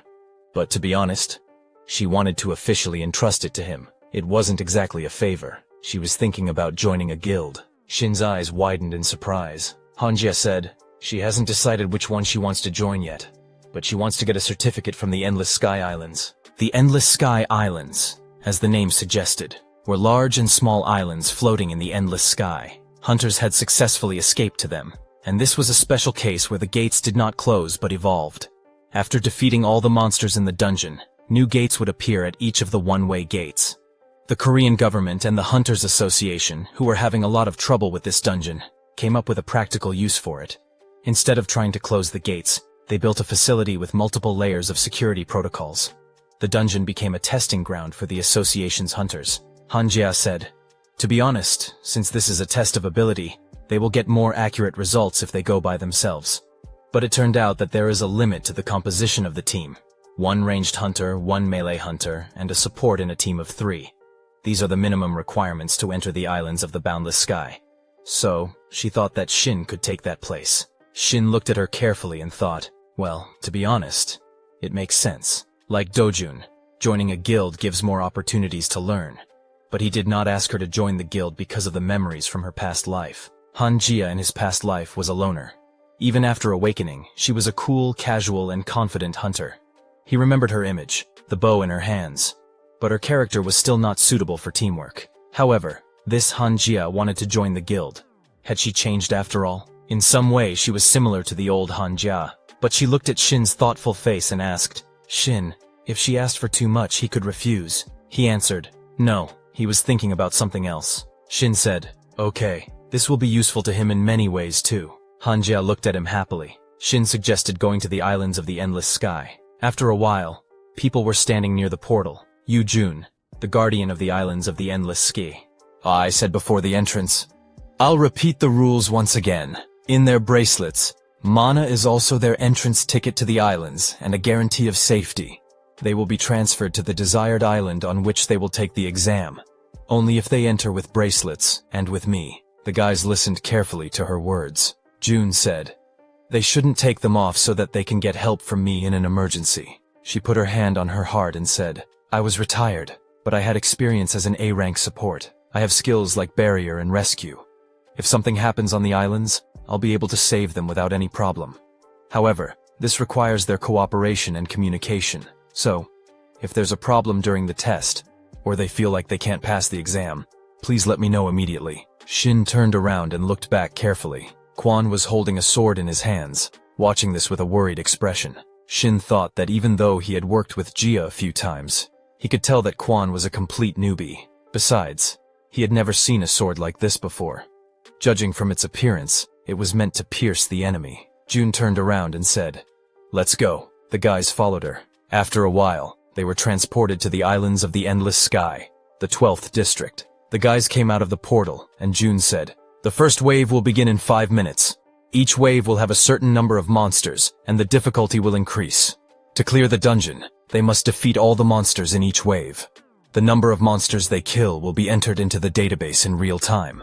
Hanjia asked, "What is the maximum number of waves?" June pointed to the side and said, "As far as I know, only these 100. But that was when this place was a simple dungeon." Then the hunters simultaneously showed everything they were capable of. There were a maximum of 73 waves in the test. The leader of the Overkill Guild, Tahin, and the leader of the Haiyan Guild, Wu Haiyan. This is still a record, Shin thought. Even if we take into account that Tahin couldn't use all his strength because of the weapon. To think that they could only reach the 73rd wave. It must be harder than I thought. June waved her hand and said, "I'll be at the location where I can observe them. If I think that they can no longer continue the test, or if they themselves declare that they're giving up, I'll immediately intervene." At this moment, the monsters were already quickly approaching. June evaporated, and the guys moved forward, holding their weapons. Wave 1 began. 30 gremlins came out of the bushes, drool dripping from their mouths. Shin looked at them and thought, "Gremlins?" For Quan, with her level, this isn't even a warm-up. He turned around and asked, "What kind of bloodlust?" Almost at the monstrous level, he saw Quan stretch out his sword, covering himself in bright energy. That's it for today. Make sure to subscribe and comment below with your thoughts on this recap. Thank you all for watching.